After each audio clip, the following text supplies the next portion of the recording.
Sir जी कुछ ऐसा बताइए कि वो मेरे पेपर में आ जाए। ऐसा ही कहना है आजकल के मॉडर्न बच्चों का। और वो बच्चे कहते हैं कि सर कुछ ऐसा पढ़ाइए ना कि जो इम्पोर्टेंट हो, उसको ही ध्यान में रखते हुए बनाया गया है एक मॉडल पेपर। और ये आपका चौथा मॉडल पेपर है। अभी तक आप टोटल 3 मॉडल पेपर को कर चुके हैं। पहला क्वेश्चन आपको यहाँ स्क्रीन पर दिख गया होगा। क्या लिखा है पहला क्वेश्चन? चलिए उसे देख लेते हैं। लेकिन उससे पहले आपको बता दें कि मैं हूँ शिवम द्विवेदी और आप देख रहे हैं अपना पसंदीदा चैनल ज्ञानोदय के गुरुजी। पूरे 70 नंबर का मॉडल पेपर आज इस क्लास में आपको करना है। और उस मॉडल पेपर में आपको मिलेंगे सबसे ज़्यादा महत्वपूर्ण क्वेश्चन, और जो क्वेश्चन बार बार यूपी बोर्ड, सीबीएसई बोर्ड या अदर बोर्ड के द्वारा पूछे जाते हैं। उन सभी को ध्यान में रखते हुए इस क्लास को आपको लास्ट तक देखना है। चलिए शुरू करते हैं पहले क्वेश्चन के साथ।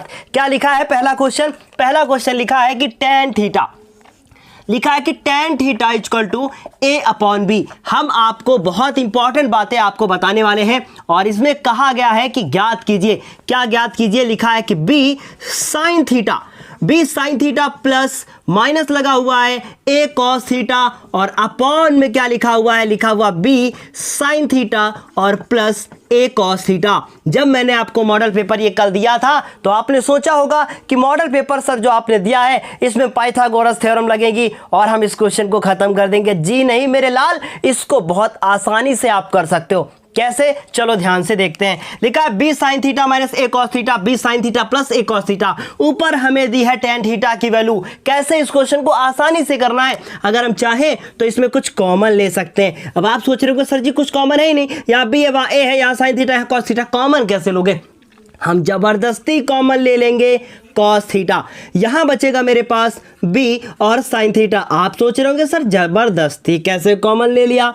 हम आपको बताएंगे कि जबरदस्ती कॉमन कैसे लिया जाता है। नीचे भी हमने देखिए cos थीटा को कॉमन ले लिया, ये बचता है b और sin थीटा, और उसके बाद अपॉन में cos थीटा और प्लस का a बचता है। देखिए अगर किसी भी चीज़ को कॉमन लेना है और वो ऊपर उपस्थित ना हो तो वो चीज़ कहाँ आ जाती है? अपॉन में आ जाती है। इतना आपको ध्यान में रखना है। क्यों? क्योंकि उसको हम बाद में बता देंगे आपको कि कैसे होता है। चलिए cos थीटा से cos थीटा खत्म हो गया। अब बचता क्या है मेरे पास? b बचता है, और sin थीटा बटे cos थीटा क्या बचेगा? tan थीटा बचता है। फिर प्लस माइनस का a बचता है, और यहाँ बचता है b, और sin थीटा बटे cos थीटा, इसको हम कहते हैं tan थीटा, और उसके बाद प्लस का a बचता है। बताइए क्या ये बात समझ में आ गई? आ गई होगी ना। अब देखिए ध्यान से, मैंने यहाँ पर b लिखा, और tan थीटा की वैल्यू है a/b, तो मैंने यहाँ पर लिखा a/b, माइनस का मैंने a लिखा। फिर उसके बाद सेम यही चीज़ लिखी मैंने b, और tan थीटा की वैल्यू a/b, प्लस का a, b से b खत्म, ऊपर बचता है a माइनस a, नीचे बचता है a प्लस a। ऊपर हो गया 0 और नीचे हो गया 2a। और ध्यान में रखिएगा बात कि 0 के अपॉन में कुछ भी लिखा हो आंसर सदैव 0 होता है। तो इस तरह से ये आंसर 0 आ गया। अब इस तरीके से पहला ऑप्शन आपका सही हो जाएगा। चलिए बढ़ते हैं दूसरे क्वेश्चन की ओर। दूसरा क्वेश्चन क्या लिखा है? ध्यान से पढ़िएगा। दूसरा क्वेश्चन लिखा है परिमेय संख्या। वाह, ये वो क्वेश्चन है जो बार बार रिपीट होता है। इस तरीके के क्वेश्चन बहुत बार रिपीट होते हैं। दूसरा क्वेश्चन देखिए क्या लिखा है? लिखा है परिमेय संख्या 14587। क्या लिखा हुआ है? 14587 अपॉन 1250, ये लिखा हुआ है। अब देखिए ध्यान से, पूछा गया है कि अगर इसको भाग किया जाए तो इसका दशमलव प्रसार दशमलव के कितने अंकों बाद खत्म हो जाएगा, ऐसा आपसे बोला गया है। बहुत आसान ट्रिक है इसकी। देखिए ध्यान से, ये नंबर लिखा हुआ है, इसको हम लोग क्या करेंगे? नीचे वाली संख्या के करेंगे फैक्टर, और नीचे वाली संख्या के फैक्टर करेंगे तो 2 इंटू 5 इंटू 5 इंटू 5 इंटू 5। अब आप सोच रहे होंगे सर जी आपको क्या तो ये रटा है क्या? जी नहीं मेरे लाल, ये मुझे रटा नहीं है। चलिए वो ट्रिक जो मेरे अंदर है वही हम आपको दे देते हैं। देखिए याद रखिएगा मेरी बात, अगर कहीं लगा हो पीछे 0 तो उसका होता है 2 गुणे 5, ये आपको पता ही है। फिर देखिए 125 बच गया, उसका 5 गुणे 5 गुणे 5 हो गया फैक्टर। समझ गए ना बात को? इस तरीके से झटके से आप कर सकते हो, पर जिसको नहीं आता है मेरे लाल, अभी भी नहीं समझ में आया है, वो ऐसे करके देख सकता है, ये ऐसे करके देख सकता है। मेरा वो बच्चा, मेरा प्यारा बच्चा, वो ऐसे करके देख सकता है। देखिए ऐसे करके देख सकता है। ठीक है, कोई दिक्कत किसी को? समझ में सब आ रहा होगा। इस तरीके से ये भी क्या हो गया? फैक्टर हो गया। अब आपको देखिए ट्रिक क्या मैं बताता हूं। अगर इसका भाग किया जाएगा तो दशमलव के कितने अंकों बाद होगा? पर एक चीज याद रखना, पहले देखो 2 से क्या कटेगा? जी नहीं, क्योंकि पीछे 7 है और 7 है तो ये मतलब ऑड नंबर है, 2 से नहीं कटने वाला। 5 से कटेगा क्या? नहीं नहीं नहीं नहीं, क्योंकि 5 से तभी कट सकता है जब पीछे 0 होना चाहिए या तो 5 होना चाहिए, तो नहीं कटेगा। तो इसका मतलब ये किसी से नहीं कटेगा। सिंपल बात। अगर ऐसा हो जाए तो फिर आपको करना क्या है? 1 2 3 4 जो ज्यादा बार हो, मान लीजिए 2 जो है वो 5 बार होता तो दशमलव के बाद अंकों की संख्या 5 हो जाती, लेकिन यहां पर 5 जो है वो मैक्सिमम 4 बार है। इसलिए क्या होगा? इसका आंसर क्या होगा? हम लोग लिखेंगे कि अतः दशमलव प्रसार कितने अंकों बाद समाप्त होगा? 4 अंकों बाद समाप्त होगा। 4 अंकों बाद क्या होगा? समाप्त होगा। समझ में आई बात? फिर से सुन लीजिए, जो संख्या ज्यादा होगी 1 2 3 और 4, इसे काउंट नहीं करना है। समझ रहे हैं? अगर मान लीजिए कि यहां पर 2 जो है वो 5 बार लिखा होता तो हम 2 को काउंट करते, 5 को काउंट नहीं करते। सिंपल बात। समझ गए बात को? तो इस तरीके से दूसरा क्वेश्चन भी क्या हो गया? एकदम सही हो गया। तो दूसरे का कौन सा आंसर सही हो गया? दूसरे का दूसरा आंसर एकदम राइट हो गया आपका। चलिए अब तीसरा देखिएगा ध्यान से। तीसरा क्वेश्चन क्या लिखा है? बहुत ध्यान से सुनिएगा। लिखा है एक त्रिभुज है ABC, तो हमने बनाया एक त्रिभुज ABC। ये हमने ABC एक त्रिभुज बना दिया। अब ये कह रहे हैं कि जो ये त्रिभुज ABC बना है, इसके आधार BC के समांतर एक लाइन खींची गई है जिसका नाम दिया गया है DE। और लास्ट में इन्होंने कह दिया कि अगर DE और BC का अनुपात, ये इन्होंने दे दिया, कह दिया DE और BC का जो अनुपात है वो कितना हो? 1:3 हो। तो ज्ञात करो AD। तो हमसे बोला गया है AD और अपॉन में DB ज्ञात करो। ठीक, ये हमसे बोला गया है। देखिए ध्यान से, ये क्वेश्चन 2019 में आपसे पूछा गया है। बहुत ध्यान से कर लीजिएगा। ठीक है, चलो देखो मेरी बात ध्यान से सुनो। एक छोटा वाला त्रिभुज है जिसका नाम है AD और E। एक बड़ा वाला त्रिभुज है जिसका नाम है AB और C। आपको पता है कि अगर ये समांतर है तो ये वाला कोण इस वाले कोण के बराबर और ये वाला कोण इस वाले कोण के बराबर। कोई डाउट किसी को? तो हम कह सकते हैं कि त्रिभुज ABC त्रिभुज ADE के क्या होगा? समरूप होगा। तो त्रिभुज ABC समरूप है त्रिभुज AD और E के। ये समरूप है ना? अगर ये समरूप है तो हम लिख सकते हैं कि इसकी जितनी भी संगत भुजाएं हैं वो इनकी संगत भुजाएं की क्या होंगे?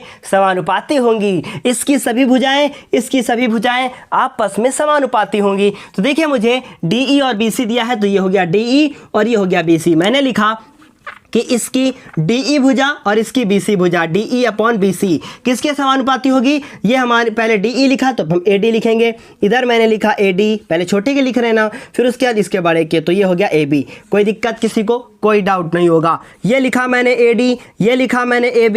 ये क्वेश्चन 2019 के एग्जाम में 2 बार आया है, मतलब 7 पेपर बनते हैं, 2 बार पूछा गया ये क्वेश्चन। देखिए कैलकुलेशन भी देख लीजिएगा, कैसे सॉल्व कर रहे हैं ये भी देख लीजिएगा। ये 1/3 हो गया। AD को AD रहने दीजिए, तो मैंने इसको AD लिखा। फिर उसके बाद देखिए AB के 2 हिस्से हैं, एक है आपका AD और दूसरा है आपका DB, तो मैंने यहाँ पर DB लिख दिया। देखिए DB ज्ञात करना है। फिर उसके बाद 1/3, लेकिन हम इसको अलग अलग नहीं कर सकते, तो मुझे इसको उल्टा करना पड़ेगा। तो मैंने इसको ऊपर इसको नीचे लिखा। यहाँ पे A और D है, ठीक, इसको ऊपर लिखा। तो ये हो गया AD प्लस का DB और अपॉन में क्या लिखा? AD। जब इसको करेंगे तो इसको भी करना पड़ेगा उल्टा, क्योंकि हमने इसका रेसिप्रोकल लिया है। अब इसको अलग अलग कर दीजिए। AD अपॉन AB हो गया प्लस DB। देखिए ध्यान से, AD अपॉन, बहुत ध्यान से सुन लीजिएगा, AD अपॉन ये क्या है? AD अपॉन AD हो गया, तो AD अपॉन AD लिखा मैंने। फिर लिखा DB, तो मैंने लिखा DB और उसके बाद क्या लिखेंगे? D और B अपॉन में लिखेंगे AD इक्वल टू 3/1। ये कट के 1 दे देगा तो ये 1 लिख दिया जाएगा यहाँ, ये 1 उधर जाएगा तो DB अपॉन में AD इक्वल टू 3। अब यहाँ से 1 बचा है ना, तो इसको चाहो तो ऐसे लिखो या फिर आप चाहो तो इसको उधर भेज दिया जाए, तो ये हो गया 4। समझ में आ रही बात? जोड़ने के बाद 4 हो जाएगा, तो 3 और 1 4। अब ध्यान से सुनिए मेरी बात, हमें लाना क्या है? AD और DB। ये AD और DB उल्टा लिखा है पर कोई बात नहीं, बाद में सीधा कर लेंगे। ये DB हो गया तो मैंने इसको लिखा DB। ये इधर कैसा था? प्लस का था, उधर जाएगा माइनस हो जाएगा, 4 नहीं होगा, तो DB और AD हो गया। DB अपॉन AD लिखा, 3 में से 1 चला गया, 2 बचेगा। ठीक है, बात समझ में आ गई?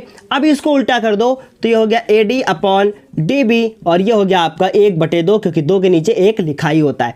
इस तरीके से आपका जो आंसर आ जाएगा वो AD और DB इक्वल टू आ जाएगा 1:2। इस तरीके से देखिए कितना बढ़िया क्वेश्चन है, और ये क्वेश्चन 2 नंबर में भी आ सकता है, 1 नंबर से आपका बहुविकल्पी भी पूछा जा सकता है। तो चलिए जल्दी से इसका एक बार स्क्रीनशॉट ले लीजिए ताकि हम लोग अब अगले क्वेश्चन को कर सकें। तो आप जल्दी से स्क्रीनशॉट इसका ले चुके होंगे, है ना? 3 क्वेश्चन कंप्लीट। अब हम बढ़ेंगे किसके ओर? चौथे क्वेश्चन की ओर। चौथा क्वेश्चन क्या लिखा है? पढ़िए ध्यान से। x² + 4x, इसको पूर्ण वर्ग बनाने के लिए क्या जोड़ना होगा? बढ़िया क्वेश्चन है। देखिए क्या लिखा है? लिखा है कि x² प्लस का 4x, इसको पूर्ण वर्ग बनाना है। पूर्ण वर्ग मतलब समझते हैं ना, एक ब्रैकेट में लिखकर ऊपर होल स्क्वायर लगाना है। क्या जोड़ना होगा ये हमसे पूछा गया है। तो x² + 4x ऐसे लिखा हुआ है। देखिए पूर्ण वर्ग बनाने के लिए क्या जोड़ना होता है, तो हम यहाँ पर लिखेंगे कि पूर्ण वर्ग बनाने के लिए, ध्यान से सुनिएगा, बनाने के लिए क्या जोड़ना होता है? ध्यान से मेरी बात सुनिए, क्या जोड़ना होता है? x का गुणांक, लेकिन कब? जब x² अकेला हो तब। x का गुणांक बटे में क्या लिखना पड़ेगा? 2 का होल स्क्वायर, ये हमको जोड़ना पड़ेगा। तो x का कितना होता है बताओ? x का गुणांक 4, 4/2 का होल स्क्वायर। तो ये तो अंदर से कट गया तो 2 बचेगा, 2 का स्क्वायर, फिर देखिए 2 × 2 2 दूनी 4, 2 × 2 2 दूनी 4। तो इस तरीके से हमारे पास क्या बचा? 4। तो इसका आंसर क्या हो जाएगा? 4 हमें जोड़ना पड़ेगा। इस तरीके से क्वेश्चन भी आपके आ जाते हैं। तो फोर्थ ऑप्शन राइट होगा। अब बढ़ेंगे हम लोग 5 क्वेश्चन नंबर की तरफ। क्या पूछा गया है आपसे? पूछा गया है कि किसी मीनार की लंबाई, कोई एक मीनार है और उसकी लंबाई जो है वो उसकी छाया के क्या है? बराबर है। तो इस मीनार द्वारा बनाया गया कोण या अंतरित कोण कितना होगा? यहाँ पर कितने डिग्री का कोण बनेगा? देखिए ये वाली जो हाइट है ये यहाँ से लेकर यहाँ तक, और ये वाली जो हाइट है ये यहाँ से यहाँ तक अगर बराबर है तो कोण जितना बनता है उसे हम 45 डिग्री का कहते हैं। पर कैसे? वही तो प्रूफ करना है। चलिए हमने इसको मान लिया क्या? x, और इसको क्या मान लिया? x। इसे लिखा a, इसे लिखा b और इसे लिखा c। हम लोग इसको हल करेंगे। ये कौन सा क्वेश्चन है? ये अंगा क्वेश्चन है ना? क्या लिखेंगे? tan थीटा इक्वल टू क्या लिखेंगे? AC अपॉन में क्या लिखेंगे? BC, और दोनों हो गए x और x, आंसर हो गया 1। तो tan थीटा इक्वल टू 1। तो हम कह सकते हैं कि tan थीटा में 1 किसकी वैल्यू होती है? tan 45 की वैल्यू होती है, इसलिए थीटा की वैल्यू कितनी हो जाएगी? 45 डिग्री हो जाएगी। Any problem? किसी को भी प्रॉब्लम नहीं होगी। कब? जब वहाँ थी ये x और यहाँ ये दोनों दूरी बराबर, तो यहाँ पर बनने वाला कोण कितना? 45 डिग्री। चलिए आपने 5वां क्वेश्चन भी कर लिया। अंगा के बाद बारी किसकी आएगी? चच्चा की बारी आएगी, चा की बारी आएगी। तो हम लोग लिखेंगे क्या? 4 नंबर क्वेश्चन। लिखा गया है x के किस मान के लिए? लिखा है कि 3x + y = 8, और उसके बाद 8 नहीं लिखा है, +8 = 0 लिखा हुआ है। दूसरा समीकरण क्या लिखा हुआ है? 6x, उसके बाद माइनस का ky = -16। बोला गया है कि k का कौन सा ऐसा वैल्यू होगा जिसके लिए क्या होंगे? संपाती होंगे। संपाती का मतलब समझते हैं ना? संपाती के लिए क्या होता है?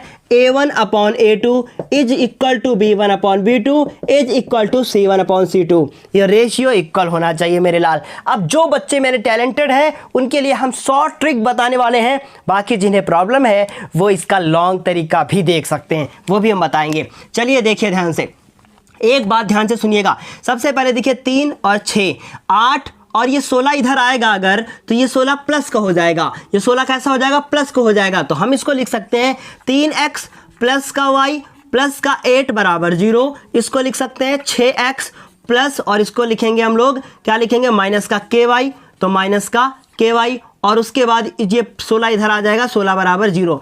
अगर ये समपाती है तो इनका इसका मतलब है कि ये 3 दूना कितना हो रहा है? देखिए 3 एकम 3, 3 दूना 6, 8 एकम 8, 8 दूनी 16, और यहाँ कितना 1, तो यहाँ कितना होना चाहिए? 2। लेकिन अगर 2 हुआ तो फिर प्लस नहीं होगा, इसका मतलब -2 आंसर होगा। पर मान लीजिए आपको नहीं आता है, कोई बात नहीं, तो हम लोग लिखेंगे कि 3/6, फिर क्या लिखेंगे? 1/ माइनस का k, और उसको लिखने की हमें आवश्यकता फिलहाल नहीं है। सॉल्व कर दीजिए। 3 एकम 3, 3 दूना 6, तो इस तरीके से आंसर क्या आ जाएगा? ये आंसर आ जाएगा, इसको इससे गुणा करेंगे, माइनस का k और ये 2। अब ये माइनस अपॉन में लेकर जाओगे आप, तो ये हो जाएगा आपका 2 और अपॉन में -1, तो ये अपॉन में जाएगा ना, तो ये k इक्वल टू क्या आंसर आ जाएगा? माइनस का 2। अगर k की जगह पर माइनस का 2 आप रख दोगे तो यहाँ पर बन जाएगा प्लस का 2, तो 3 दूना 6, 1 दूना 2, 8 दूनी 16। k की कौन सी वैल्यू होगी? -2। समझ गए बात को? अच्छा नंबर क्वेश्चन भी हो गया। अब हम लोग चार के बाद किसकी बात करेंगे? अब हम लोग बात करेंगे किसकी? प्रश्न संख्या 2 की बात करेंगे।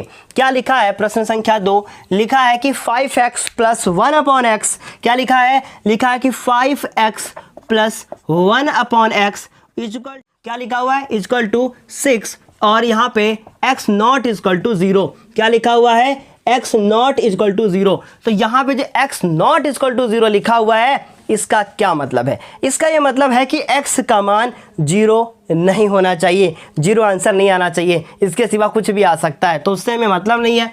इसको सॉल्व करना है। कैसे सॉल्व होगा? देखिए एलसीएम लेना पड़ेगा, तो हम लोग यहाँ लिखेंगे हल। 1 नंबर का क्वेश्चन है, लिखेंगे x, यहाँ लिखेंगे तो ये हो जाएगा 5, x पहले से है, 1 यहाँ पे 1 लिख लीजिए अपनी जानकारी के लिए, है ना। तो उसके बाद x प्लस x से x कट जाएगा, आंसर क्या हो जाएगा? आपका आंसर कितना हो जाएगा? आपका आंसर हो जाएगा 1 इक्वल टू 6। अब ये देखिए 5x स्क्वायर हो जाएंगे, उसके बाद इसको हम लोग लिखेंगे प्लस का 1 और x का इसके साथ मल्टीप्लाई, x का इसके साथ मल्टीप्लाई। इस x को इधर ले आइए, 5x स्क्वायर 6x माइनस का प्लस का 1 इक्वल टू 0। अब ये 1 को 5 से गुणा करेंगे, 5 हो जाएगा, तो आंसर आ जाएगा 5x स्क्वायर माइनस x। 5 के ऐसे खंड देखिए ध्यान से, 5 1 कम 5, इसे हल करना आता होगा, आपने सीखा होगा छोटे क्लास में, 9th क्लास में, 8th क्लास में। 5 1 कम 5 के ऐसे खंड की जोड़ने पर 6 आ जाए, तो 5 प्लस 1 और उसके बाद ब्रैकेट क्लोज और प्लस का 1। फिर ये होगा 5x स्क्वायर माइनस के साथ ब्रैकेट को ओपन करोगे, 5x माइनस का x प्लस का 1 इक्वल टू 0। अब ये हो जाएगा 5 कॉमन और x भी कॉमन, अंदर बचेगा x माइनस 1, यहाँ -1 common, x minus 1 equal to कितना?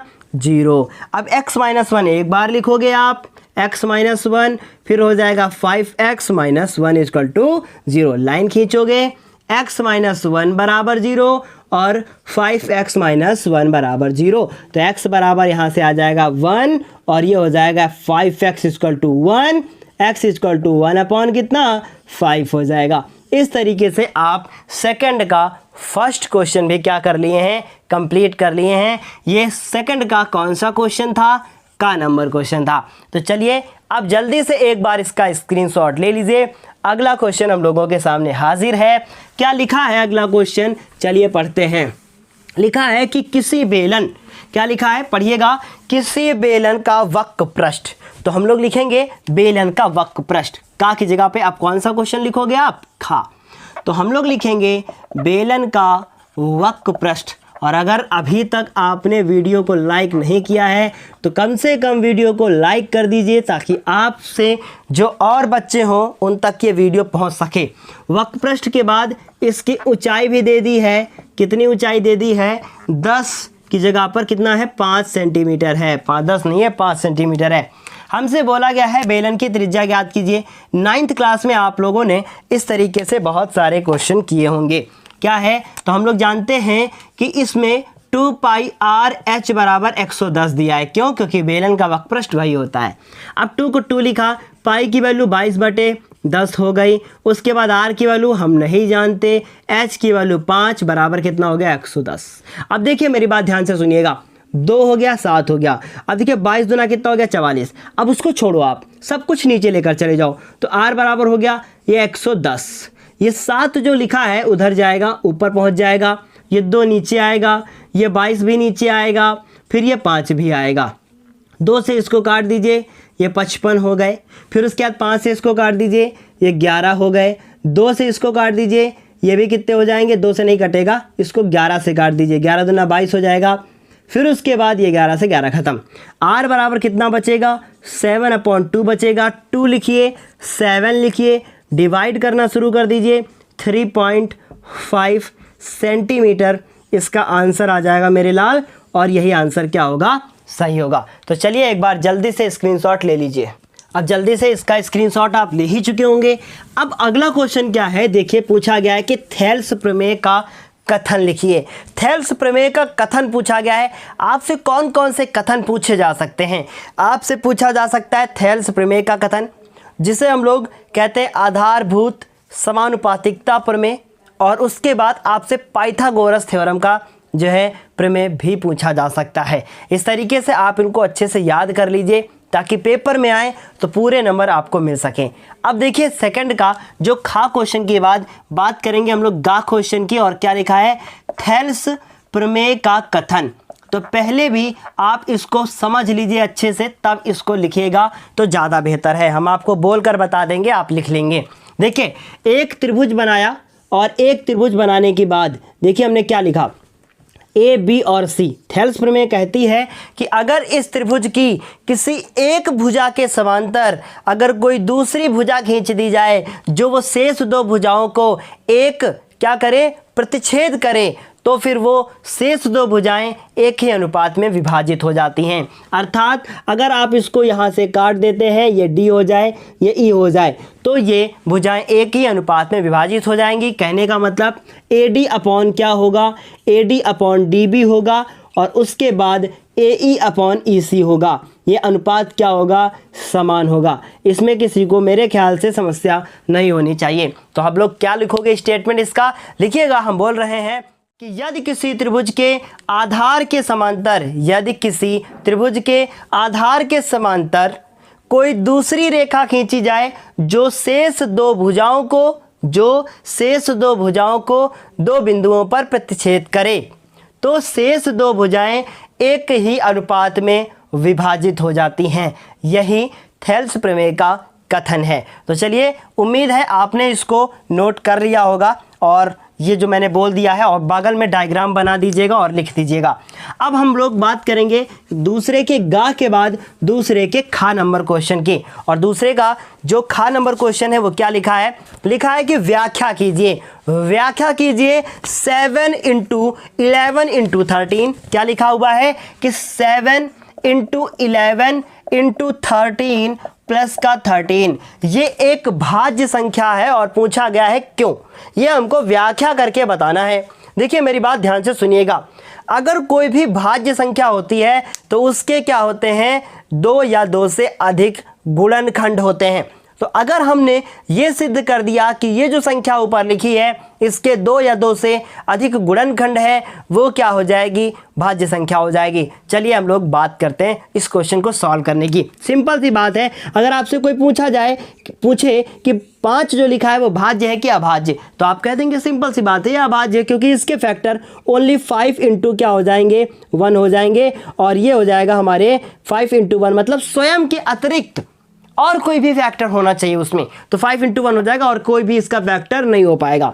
लेकिन अगर हम कह दें कि 6, तो ये अभाज्य हो जाएगी। क्यों, क्योंकि इसमें देखिए अगर आप चाहो तो 2 × 3 हो जाएगा, और ये इसका फैक्टर हो जाएगा, 3 × 1 हो जाएगा, 1 × 3 हो जाएगा, 3 × 2 हो जाएगा। ये सब इसके फैक्टर ही निकल रहे हैं। तो इसका मतलब इसमें भी वही काम हो जाएगा हम लोग इसको देखेंगे।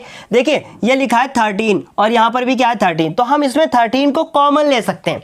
लेकिन अगर आप ध्यान दीजिएगा यहाँ प्लस की जगह पे इनटू का सिंबल लगा होता और आपसे कहा जाता कि इसमें कॉमन ले लीजिए, तो कॉमन नहीं होता मेरे लाल, क्योंकि कॉमन तो तब होगा जब बीच में प्लस का सिंबल या माइनस का सिंबल होगा। तो इसमें से 13 कॉमन ले लीजिए। अंदर क्या बचेगा 7 × 11 और उसके बाद प्लस का 1, ये हो जाएगा 13 और ये हो जाएगा 77 और प्लस 1 तो 78। हम लोग लिखेंगे कि चूंकि भाज्य संख्याओं के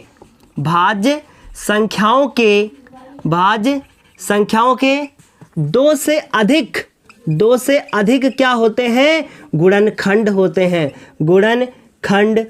हैं। तो हमने यहाँ पर लिखा गुणनखंड होते हैं। अतः इसलिए यह भी क्या है, एक भाज्य संख्या है। मेरे ख्याल से आपको सब समझ में आ गया होगा। जल्दी से चाहो आप तो इसका एक स्क्रीनशॉट ले लो। अब ये दूसरे का कौन सा क्वेश्चन था, खा नंबर क्वेश्चन था दूसरे का। अब 4 क्वेश्चन दूसरे पार्ट के खत्म हो चुके हैं, तीसरा अब हम लोग करना शुरू करेंगे। लिखा है कि 2 संख्याएं जिनका योग 27 हो और उसके बाद उनका गुणनफल जो हो वो हमारा कितना होना चाहिए, 182 होना चाहिए। ध्यान से सुनिएगा, कितना होना चाहिए, 182। तो हम लोग देखेंगे, मेरी बात ध्यान से सुनिए। 2 ऐसी संख्याएं, मान लीजिए कि आपके से बोला गया है कि पापा मुझे 10 रुपये दे दो, तो पापा कहेंगे कि 2 हिस्सों में ले लो। 2 हिस्सों में मतलब थोड़े आज ले लो, थोड़े कल ले लेना। पहले दिन पापा ने आपको 7 रुपए दे दिए, अगले दिन कितने बचेंगे। अब देखिए मेरी बात ध्यान से, आपने पापा से 10 रुपए मांगे थे, अब आपको पापा ने 7 रुपए पहले दिन दे दिए, तो दूसरे दिन कितने बचते हैं, 3। इसका मतलब 10 माइनस 3 बचेगा। 10 माइनस कितना बचेगा, 7 बचेगा, तो इसका मतलब ये 3 बचेगा। ठीक उसी प्रकार 2 संख्याओं का जोड़ कितना है, 27। उसमें से एक संख्या अगर x हो जाए तो दूसरी संख्या 27 माइनस कितनी होगी, x होगी। समझ में आई बात। तो ठीक उसी प्रकार हम लोग इसको मान लेंगे, लिखेंगे। और भी मेथड है इसको करने के, पर ये आसान है। माना वे संख्याएं कौन कौन सी हैं, एक हम लोग मान लेंगे कितनी है, माना संख्याएं एक है x, वह दूसरी कितनी मान लेंगे, माना संख्याएं x व 27 माइनस x है। ये हमने 2 संख्याएं मान ली। इससे क्वेश्चन आसानी से हो जाएगा, कम समय में आपका क्वेश्चन कंप्लीट हो जाएगा। अब इसका क्वेश्चन में बोला गया है कि गुणनफल, संख्याओं का जो गुणनफल है वो कितना आना चाहिए, वो संख्या का गुणनफल 182 आना चाहिए। इसका मतलब x और ये 27 माइनस x और इक्वल टू 182। किसी को प्रॉब्लम नहीं होनी चाहिए। अब किसी को ये समस्या हो कि सर जी ऊपर 27 माइनस एक्स की जगह पे अगर x माइनस 27 हो जाए तो, अब सुनो मेरी बात। अगर मान लो पापा से आपने 10 रुपए मांगे थे तो पापा ने आपको 7 दिए, तो इसका मतलब क्या अगले दिन 7 माइनस 10 बचेंगे क्या, ऐसा तो नहीं होगा ना, क्योंकि आप इसको x माने हैं और उसके बाद अगर ये क्या पापा से आप x में से 10 रुपए घटा के मांगोगे। जो पहले देने थे जो आपको पापा ने, वो क्वेश्चन मतलब कि 10 रुपए टोटल थे, उसी प्रकार 27 टोटल थे। 27 में x घटाओगे, x में 27 नहीं घटाओगे। सिंपल बात समझ गए होंगे। चलिए इसको इससे मल्टीप्लाई कर दीजिए, 27x माइनस एक्स स्क्वायर 182। अब ये माइनस एक्स स्क्वायर पहले लिख लीजिए, प्लस का 27x कर दीजिए और ये 182 इधर ले आइए। अब देखिए यहाँ तो माइनस फंस गया, तो इसको पूरे को माइनस से गुणा कर दीजिए, सारे चिन्ह आपस में बदल दीजिए। तो हम यहाँ पे लिख देंगे माइनस से क्या करने पर, गुणा करने पर, और सारे चिन्ह बदल दीजिए, 27x प्लस का 102 और 0। कोई डाउट किसी को, समझ में आ रहा है? मेरी बातों पे ध्यान दिया कीजिए, बोर्ड पे क्या लिख रहे हैं वो भी इंपॉर्टेंट है, पर बातें ज़्यादा इंपॉर्टेंट है ना। आपको सब समझ में भी तो आना चाहिए हम बोल क्या रहे हैं। अब इस 182 के ऐसे खंड की जोड़ने पर 27 आए, तो चलिए कहानी शुरू करते हैं। 182 लिखते हैं, इसको 2 से काटते हैं, 2 9 18 और उसके बाद 2 1 कम 2, फिर उसके बाद इसको 7 से करेंगे, तो 7 कम 7, क्योंकि 5 से होना नहीं, 3 से होना नहीं, 7 कम 7, 7 3 21। अब ये 13 से ही होगा। जोड़ने पे कितना लाना था, 27। तो देखिए 7 दूनी 14 और 13, तो हम लोग यहाँ लिखेंगे कि एक्स स्क्वायर माइनस का x और 14 में अगर हम 13 जोड़ेंगे तो ये हो जाएगा, ये हो गया हमारे कितने, 27। अब ये हो गया 122 एक्स स्क्वायर, फिर 14x माइनस का 13x माइनस का 182 और बराबर 0। अब इसको सॉल्व करना है, x कॉमन ले लो इसमें से, तो अंदर बचेगा x माइनस 14, इसमें से x कॉमन ले लो, 13 कॉमन होगा मेरे लाल, है ना। अंदर बचेगा, क्या बचेगा, देखो यहाँ पे पॉजिटिव है, तो अंदर बचेगा x माइनस का 14, क्योंकि देखिए माइनस कॉमन लिया है तो चिन्ह बदल जाएगा। अब उसके बाद देखिए मेरी बात ध्यान से, यहाँ पे आपने ये माइनस का ये कॉमन लिया है, ठीक, किसी को इसमें प्रॉब्लम नहीं होनी चाहिए। ये माइनस था, ये पॉजिटिव हो गया, इधर एक्स स्क्वायर प्लस का 27, कोई दिक्कत किसी को, कोई परेशानी नहीं। अब ये हो जाएगा x माइनस के 14 एक ब्रैकेट में और x माइनस के 13 एक ब्रैकेट में। अब इसका जल्दी से आप इसका एक स्क्रीनशॉट ले लो। अभी ये कंप्लीट फिलहाल नहीं हुआ है, थोड़ा और कर देते हैं। चलो हमने लाइन खींचा तो x बराबर कितना आंसर आ गया, 14 आ गया, और दूसरा x बराबर कितना आ जाएगा, उससे 13 आ जाएगा। तो इसका क्या मतलब, दोनों पॉजिटिव आ गया तो क्या दोनों मान्य होंगे, जी हाँ। तो हम लोग लिखेंगे अतः पहली संख्या किसी को आप मान लीजिए, मान लो आप पहली 14 को मानते हो तो ये पहली 14 हो गई, तो दूसरी क्या हो जाएगी, यहाँ संख्या लिख लीजिएगा, हमने सिर्फ पहले लिखा है। दूसरी संख्या कितनी हो जाएगी, वो हमारी हो जाएगी 13। दूसरी संख्या कैसे, क्योंकि आप अगर 14 में 27 में से कितने घटा दोगे, 14, तो 13 ही बचेगा। इस तरीके से आपका क्या हो गया, आंसर एकदम राइट हो गया। मुझे नहीं लगता कि किसी भी बच्चे को इसमें समस्या होनी चाहिए। अब जल्दी से आप इसका स्क्रीनशॉट ले लीजिए ताकि अगला क्वेश्चन करवा सकें। ये क्वेश्चन कौन सा था, 3 का नंबर क्वेश्चन नहीं था, हाँ ये 3 का नंबर क्वेश्चन था, समझ गए। चलो जल्दी से स्क्रीनशॉट ले लिया होगा आपने। अब अगला क्वेश्चन बढ़िया है, क्या बोला गया है, लिखा गया है कि रेखा 5x माइनस का 8y, तो हमने यहाँ पर लिखा 5x माइनस का 8y और उसके बाद बराबर 40। कह रहे हैं कि ये जो रेखा है y अक्ष को जिस बिंदु पर काटती है उस बिंदु उसकी मूल बिंदु से दूरी ज्ञात कीजिए। उसकी मूल बिंदु से कितनी दूरी होगी वो हमको ज्ञात करके बतानी है। सिंपल सा क्वेश्चन है, ध्यान से सुनिए। अगर ये एक्स वाई अक्ष हो गया या एक्स अक्ष हो गया, अगर कोई रेखा ये काट के जा रही है, ऐसे मान लो ये कोई रेखा जो है वो काट के जा रही है, ऐसे कहाँ पे काट रही है, वाई अक्ष पे काट के जा रही है। इसका मतलब यहाँ से ये काट के जा रही है, ठीक। और बोला गया अगर काट के जा रही है तो यहाँ से यहाँ तक कितनी दूरी है ये हमको बतानी है। ऐसे तो नहीं बता पाओगे। अगर वाई अक्ष से काट के जा रही है इसका मतलब x का मान 0 है, क्योंकि यहाँ पे x का मान 0 होगा, समझ रहे हैं। तो ये क्वेश्चन थोड़ा सा घुमा कर पूछा गया। ये भी क्वेश्चन पिछले ईयर में पूछा जा चुके हैं इस तरीके से। तो लिखा है जिस बिंदु पर काटती है, तो लिखेंगे कि वाई अक्ष पर काटती है, वाई पर काटती है, अतः x बराबर 0 रखने पर, ये हम आपको बात बता भी चुके हैं कई बार। अगर x अक्ष पर काटती तो y बराबर 0। अब x बराबर 0 रख दीजिए, तो 5x बराबर 0, 8y बराबर 40। तो यहाँ से बचेगा 8y, ये तो पूरा 0 हो जाएगा, ये हो जाएगा 40। तो y बराबर कितना हो जाएगा, 40 माइनस का 8 हो जाएगा नीचे, माइनस का 5, इससे आंसर आ जाएगा 5 एकम 5, 8 एकम 8, 8 पंचे 40 और माइनस बच जाएगा। तो ये हो जाएगा। तो हम लोग लिखेंगे कि अतः y अक्ष पर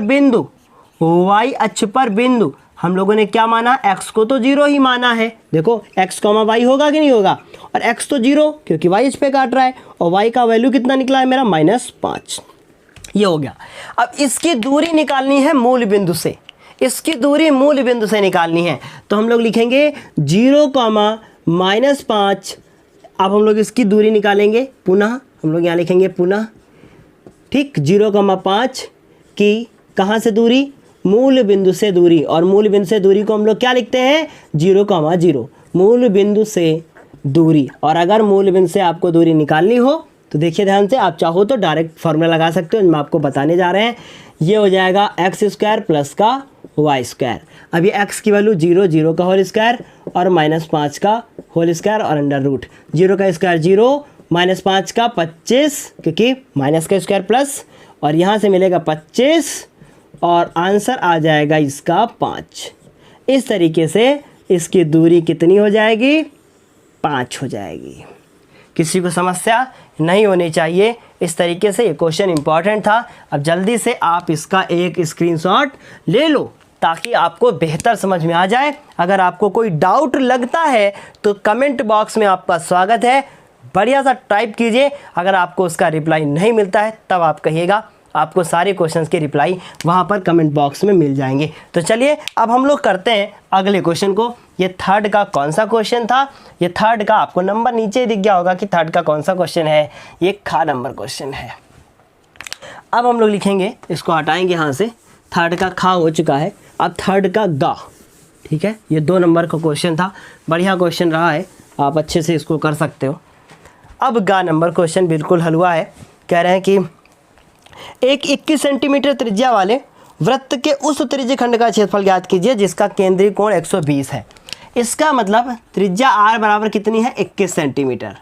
थीटा बराबर कितना है? 120 डिग्री। हल करने से के लिए बोला है, बोले हैं त्रिज्य खंड का क्षेत्रफल। हम लोग एक फार्मूला जानते हैं, त्रिज्य खंड का क्षेत्रफल बराबर कितना? थीटा बटे 360 और पाई आर स्क्वायर। अब बस इसमें आपको वैल्यू रख देनी है। तो मैंने लिखा थीटा की वैल्यू कितनी है? 120 बटे में 360, पाई की वैल्यू 22 बटे 7, आर की वैल्यू 21। कितनी बार लिखना है? 2 बार। 7 कम 7, 7 त्रिक 21। 120 कम 120 और 12 3 36, 3 बार में जाएगा। 3 से 3 खत्म हो जाएगा, बचेगा 22 गुणे में 21। 22 को 21 से कर लीजिए गुणा, तो लिखा 22। 21 से गुणा, 1 से करेंगे 2, 2 से करेंगे तो कितना हो जाएगा बताइए? 2 दूनी 4 और 2 दूनी 4, तो हो जाएगा 2 6 4। आंसर कितना आ जाएगा? 4 6 2, और ये सेंटीमीटर में है तो ये सेंटीमीटर स्क्वायर। खत्म। इस तरीके से 2-2 नंबर के क्वेश्चन आपके एग्जाम में आते हैं। अब अगला क्वेश्चन देखिए, 3 का ये कौन सा था? गा नंबर था। अब 3 का घा नंबर क्वेश्चन लिखा है कि एक त्रिभुज ABC, तो एक त्रिभुज है ABC जिसका नाम है। कह रहे कि वो त्रिभुज B पर क्या है? समकोण है। तो हमने B पर उसे समकोण मतलब 90 डिग्री बना दिया। ये बात समझ में आ गई होगी। फिर देखिए आगे क्या लिखा है। फिर लिखा है कि तथा D जो है वो भुजा BC का मध्य बिंदु है। मतलब कि यहाँ पर जो त्रिभुज ABC बना है, BC का जो मध्य बिंदु है वो क्या है? D है। इसका मतलब यहाँ से यहाँ तक की दूरी और यहाँ से यहाँ तक की दूरी आपस में बराबर हो गई। फिर उसके बाद इन्होंने कहा है कि सिद्ध कीजिए। इस क्वेश्चन में जो जो चीज़ें दी थी सबसे पहले उसे लिख लेते हैं। क्वेश्चन में कोई दम नहीं है, बहुत आसान क्वेश्चन हम कह सकते हैं, लेकिन पहले समझना होगा। इस क्वेश्चन में हमें दिया है कि कोण जो B है वो कितना है? 90 डिग्री का है। साथ ही साथ इन्होंने कहा है कि जो D है वो मध्य बिंदु है। इसका मतलब अगर BC को आधा कर दिया जाए तो BD मिल जाए, हमें मिल जाएगा। तो हम लोग कह सकते हैं कि अगर BD को हमें ज्ञात करना हो तो हम कह सकते हैं कि BC बटे 2, या हम कह सकते हैं कि BD और DC आपस में बराबर हैं, या हम कह सकते हैं BC को आधा करने पे DC मिलेगा।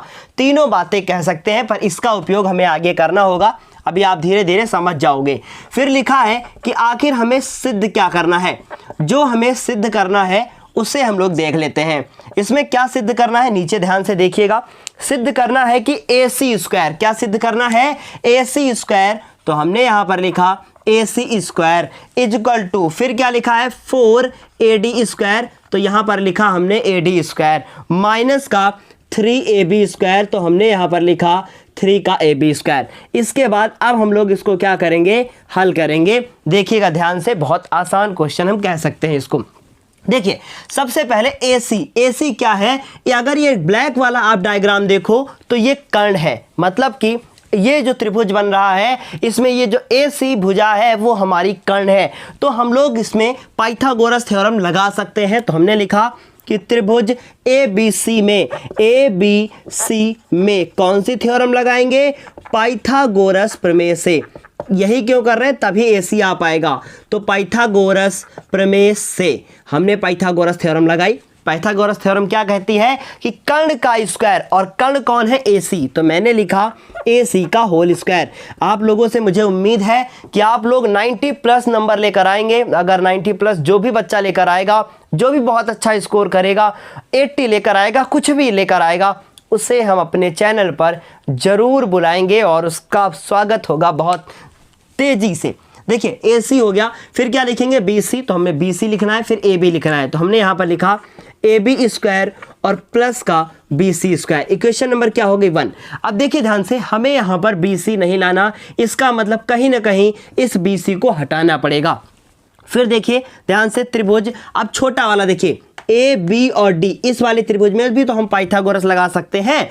तो हम लोग लिखेंगे कि त्रिभुज ए बी डी में क्या लिखेंगे, पाइथागोरस थ्योरम लगाएंगे। यहाँ चाहो लिखो, नहीं तो कोई जरूरत नहीं है। क्या लिखेंगे, ए डी का स्क्वायर, देखिए ए डी हमें अपने आंसर में लाना है, A D square equal to क्या, ए बी, तो ए बी स्क्वायर, समझ में आ रही इतनी बात।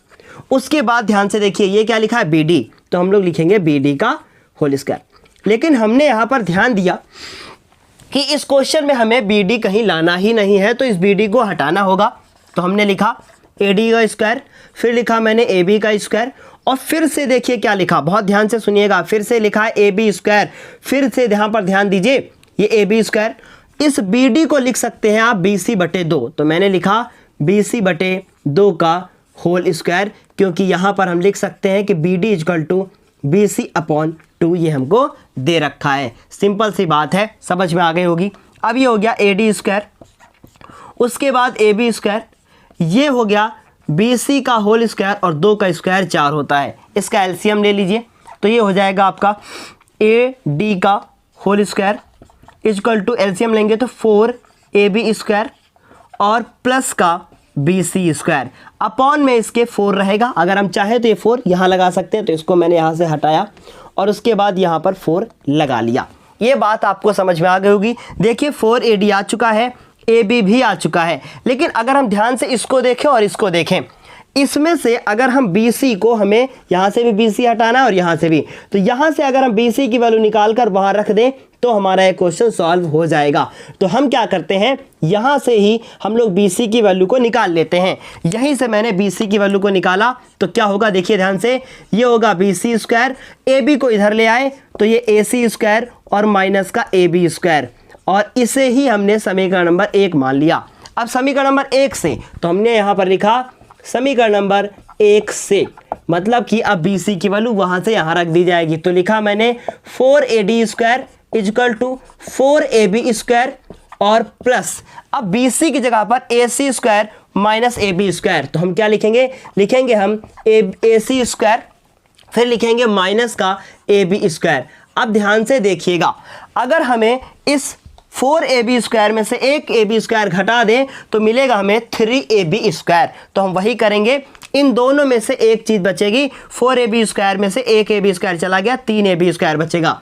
तो बचा मेरे पास 4 A D square equal to 3 A B square और उसके बाद प्लस का ए सी स्क्वायर। अगर हम इस 3 ए बी को इधर भेज दें तो 4 ए डी स्क्वायर माइनस का 3 ए बी स्क्वायर और equal to A C square, क्योंकि हमें यही लाना था।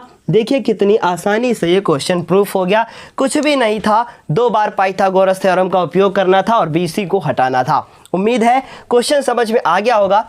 3 का हम लोगों ने घा नंबर क्वेश्चन कर लिया है। अब हम लोग बढ़ेंगे 4 के का नंबर की ओर, और 4 का नंबर क्वेश्चन बहुत अच्छा क्वेश्चन है। देखिए क्या लिखा है, लिखा है कि सिद्ध कीजिए, ये ध्यान से सुनिएगा, कई बार हम करवा भी चुके हैं। सिद्ध कीजिए 3 बिंदु दिए हैं, a, b प्लस सी, ये पहला है।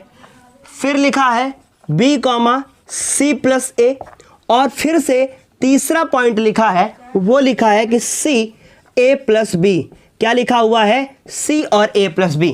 यहाँ पे x1, x2, y1, y2 और क्या बोल सकते हैं x1 और y1 और इसके बाद x2, y2 और इसके बाद x3 और y3, इनकी वैल्यू हमें दे रखी है। अब इसने कहा है कि ये सिद्ध करके दिखाइए कि संरेख है। संरेख तभी सिद्ध हो सकता है जब त्रिभुज का क्षेत्रफल 0 आएगा। तो हम लोग इसमें त्रिभुज का क्षेत्रफल निकालेंगे, जिसका आंसर कितना आएगा, 0 आएगा। तो हम लोग लिखेंगे कि इसको हम लोग हल करेंगे और लिखेंगे कि त्रिभुज का क्षेत्रफल, क्या निकालेंगे, त्रिभुज का क्षेत्रफल। और त्रिभुज का क्षेत्रफल जो आएगा, देखिए जितनी तेजी से हम रिवीजन आपको करवा रहे हैं, एक दिन में इतने क्वेश्चन पेपर दे रहे हैं, शायद इतनी फास्ट कोई आपको नहीं करवाएगा प्रैक्टिस। इसलिए आप लोग कृपया साथ दें हमारा और अच्छे से पढ़ते रहें, साथ ही साथ इन क्वेश्चन पेपर को शेयर भी करते रहें। हम ज़्यादा तो आपसे कुछ भी नहीं कह सकते, हम आपसे तब कुछ कहेंगे जब आपका रिजल्ट आएगा। अब देखिए ध्यान से यहाँ पर सुनिएगा। अब सबसे बड़ी बात ये है x1, ये है y1, ये है x2, ये है y2, ये y2 पूरा c प्लस ए, y1 पूरा b प्लस c ये है, और ये है x3 और ये है y3। समझिएगा बात, ध्यान से सुनिएगा। अब हम लोग सबसे पहले x1 की वैल्यू को नोट करेंगे जो कि कितना है a, बड़ा वाला ब्रैकेट लगाएंगे, तो चाहो तो आप मंझला वाला ब्रैकेट लगा सकते हो, तो हमने यहाँ पर ऐसे मंझला वाला ब्रैकेट लगाया, मुझे ये ब्रैकेट थोड़ा सा कम अच्छे से लगाना आता है। y2 की वैल्यू कितनी है c प्लस ए, तो मैंने लिखा c प्लस ए, ब्रैकेट लगाया, माइनस लगाया। y3 की वैल्यू a प्लस बी लिखा, फिर से मंझला ब्रैकेट और प्लस का, अब देखिए x2 लिखा। अब y3 सॉरी x2 की वैल्यू जो है वो दी है b है। उसके बाद अब देखिए y3 की वैल्यू लिखेंगे हम लोग, किसकी वैल्यू लिखेंगे y3, और y3 की वैल्यू है a प्लस बी, फिर माइनस लगाएंगे। अब देखिए y1 की वैल्यू b प्लस सी, तो हमने लिखा b प्लस सी, गलत मत कीजिएगा, बाकी कुछ भी आप करें। x3 की वैल्यू है c, फिर से देखेंगे y1 की वैल्यू कितनी है, y1 की वैल्यू है b प्लस सी, तो मैंने लिखा यहाँ पर b प्लस सी, एक ब्रैकेट में माइनस लगाया, और y2 की वैल्यू है c प्लस ए, तो c प्लस ए और ब्रैकेट क्लोज, और बड़ा वाला ब्रैकेट भी क्लोज। क्या इतनी बात आपको समझ में आ गई? सिंपल सी बात थी, आ गई होगी। अब देखिए ध्यान से, ये हो गया आपका 1/2। अब एक बात ध्यान से सुनिएगा, थोड़ा सा अब यहां पर शॉर्ट में हम करने वाले हैं। देखिए c प्लस ए माइनस बी, क्योंकि ब्रैकेट खुलेगा, a से एक कट जाएगा, तो यहां बचेगा हमारे पास c प्लस सी माइनस बी। क्या बचेगा? c माइनस बी, क्योंकि माइनस के साथ ब्रैकेट खुलेगा तो ये माइनस हो जाएगा। फिर उसके बाद देखिए यहां पर b, और फिर देखिए a और प्लस b माइनस c, तो b से b कट जाएगा, a माइनस सी बचेगा। क्या बचेगा? a माइनस सी बचेगा, प्लस अब देखिए यहां पर c, फिर देखिए b प्लस सी माइनस ए, क्योंकि माइनस के साथ खुलेगा ब्रैकेट, c से c कट जाएगा, क्या बचेगा? b माइनस ए बचेगा, ब्रैकेट क्लोज हो जाएगा। अब ध्यान से सुने, 1/2, बस यहीं तक गलती जो होनी थी आपसे हो जाती, अब गलती आगे चांस ही नहीं है अगर आप यहां तक करके आ गए हैं तो। 2 लाइन बहुत इंपॉर्टेंट थी। अब देखिए a को a लिखा, a को c के साथ मल्टीप्लाई किया ac, a को b के साथ किया, बी ए कर दिया, या ए बी कर दीजिए, कोई फर्क नहीं पड़ता, ए बी कर दीजिए, जो ए बी सी डी में पहले आए उसको पहले कर दीजिए। बी से ए को गुणा कर दीजिए, ए बी हो गया, बी को सी से गुणा कर दीजिए, बी सी हो गया, सी को इससे कर दीजिए, बी सी हो गया, फिर उसके बाद सी को ए से कर दीजिए, ए सी हो गया, और ब्रैकेट क्लोज हो गया। अब देखिए ध्यान से, बहुत इंपॉर्टेंट बात है कि ए सी पॉजिटिव और उधर ए सी निगेटिव हो गया, फिर A B negative, A B positive हो गया, बी सी, और ये कट गया, कुछ भी नहीं बचा। इसका मतलब 1/2, कुछ भी नहीं बचता है तो 0 बचेगा। इसका मतलब आंसर कितना आएगा? 0 आएगा। ये समझ गए होंगे आप। तो आप नीचे क्या लिख देंगे? अतः बिंदु क्या है? संरेख है। अतः बिंदु क्या है? संरेख है। क्यों संरेख है? क्योंकि त्रिभुज का जो क्षेत्रफल है वो कितना है? 0 है। अतः बिंदु क्या है? संरेख है। क्योंकि त्रिभुज का क्षेत्रफल क्या है? 0 है। उम्मीद है ये समझ में आया होगा। 4th का पार्ट भी हो चुका है। अब हम लोग बात करेंगे 4th के खा पार्ट की, जो कि जिसके लिए आप लोग बहुत परेशान होंगे कि ये क्वेश्चन कैसे करेंगे, क्या करेंगे। इस क्वेश्चन को देखिए, लिखा है यदि n एक विषम पूर्णांक हो तो दर्शाइए कि n² - 1 8 से विभाज्य होगा। अब इस बात को बहुत अच्छे से समझने की कोशिश कीजिए। सिंपल सी बात है, पहले इस क्वेश्चन को समझना चाहिए, तब इस क्वेश्चन को करना चाहिए, तो ज़्यादा बेहतर समझ में आएगा। देखिए ध्यान से, n² - 1, n की जगह पर आपको कोई विषम संख्या रखनी है। मान लीजिए आपने 1 रखा, तो आपका जो, अगर आप 1 रखते हैं n बराबर, तो आपका जो आंसर आएगा वो कितना आएगा? अगर 1 रखते हैं तो 0 आएगा। अगर आप 2 रख नहीं सकते क्योंकि विषम संख्या रखनी है, तो n बराबर आप 3 रखते हैं तो आपका आंसर 8 आएगा। रख लीजिए 3 का स्क्वायर। अब 5 रखते हैं तो 5 का स्क्वायर करेंगे, कितना आ जाएगा? 25, और 1 माइनस करेंगे 24 आएगा। इसका मतलब n बराबर अगर 5 रखते हैं तो आपका आंसर 24 आएगा, क्योंकि एक माइनस हो जाएगा। इसी तरीके से अगर आप 7 रखते हैं तो 7 7 जा 49, और 1 माइनस हो जाएगा, 48 आएगा। आप इन सभी संख्याओं को देख लीजिए, सारी की सारी संख्याएं किससे विभाज्य हैं? ये सारी की सारी संख्याएं 8 से कट जाती हैं। यही बात हमें प्रूफ करके दिखानी है। तो उम्मीद है क्वेश्चन समझ में आ गया होगा। अब इसी बात को कैसे प्रूफ करेंगे, इसे जरा ध्यान से देखिएगा। बहुत इंपॉर्टेंट बात है, इसे कैसे प्रूफ करना है ध्यान से देखने की कोशिश कीजिए। तो यहां हम लोग लिखेंगे कि हम जानते हैं कि, क्या लिखेंगे? कि हम जानते हैं कि, देखिए क्वेश्चन को कैसे करना है। हम जानते हैं कि यदि यदि n एक या आप चाहो तो q लिख सकते हो, q एक पूर्णांक हो तो 4q माइनस 1 तथा 4q माइनस 3 एक क्या संख्या होती है, एक धनात्मक विषम, तो यहां पर हम अभी विषम लिख देंगे आगे, एक धनात्मक विषम समझते हैं ना, विषम संख्या, एक धनात्मक विषम पूर्णांक होता है, एक धनात्मक विषम पूर्णांक होता है। इसका क्या मतलब है कि अगर आप q की जगह पर कोई भी नंबर रख देंगे, हमेशा संख्या जो आएगी वो हमारी विषम संख्या ही आएगी।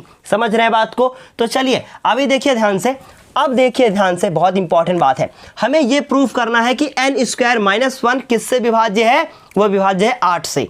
अब देखिए ध्यान से, ये जो हमने यहाँ पर लिखा है कि 4q माइनस 1, ये हमने क्या लिखा है, विषम पूर्णांक, ये क्या लिखा है, विषम पूर्णांक। तो हम लोग लिखेंगे कि अतः जो हम लोगों से n बोला गया है ना, विषम पूर्णांक, अतः विषम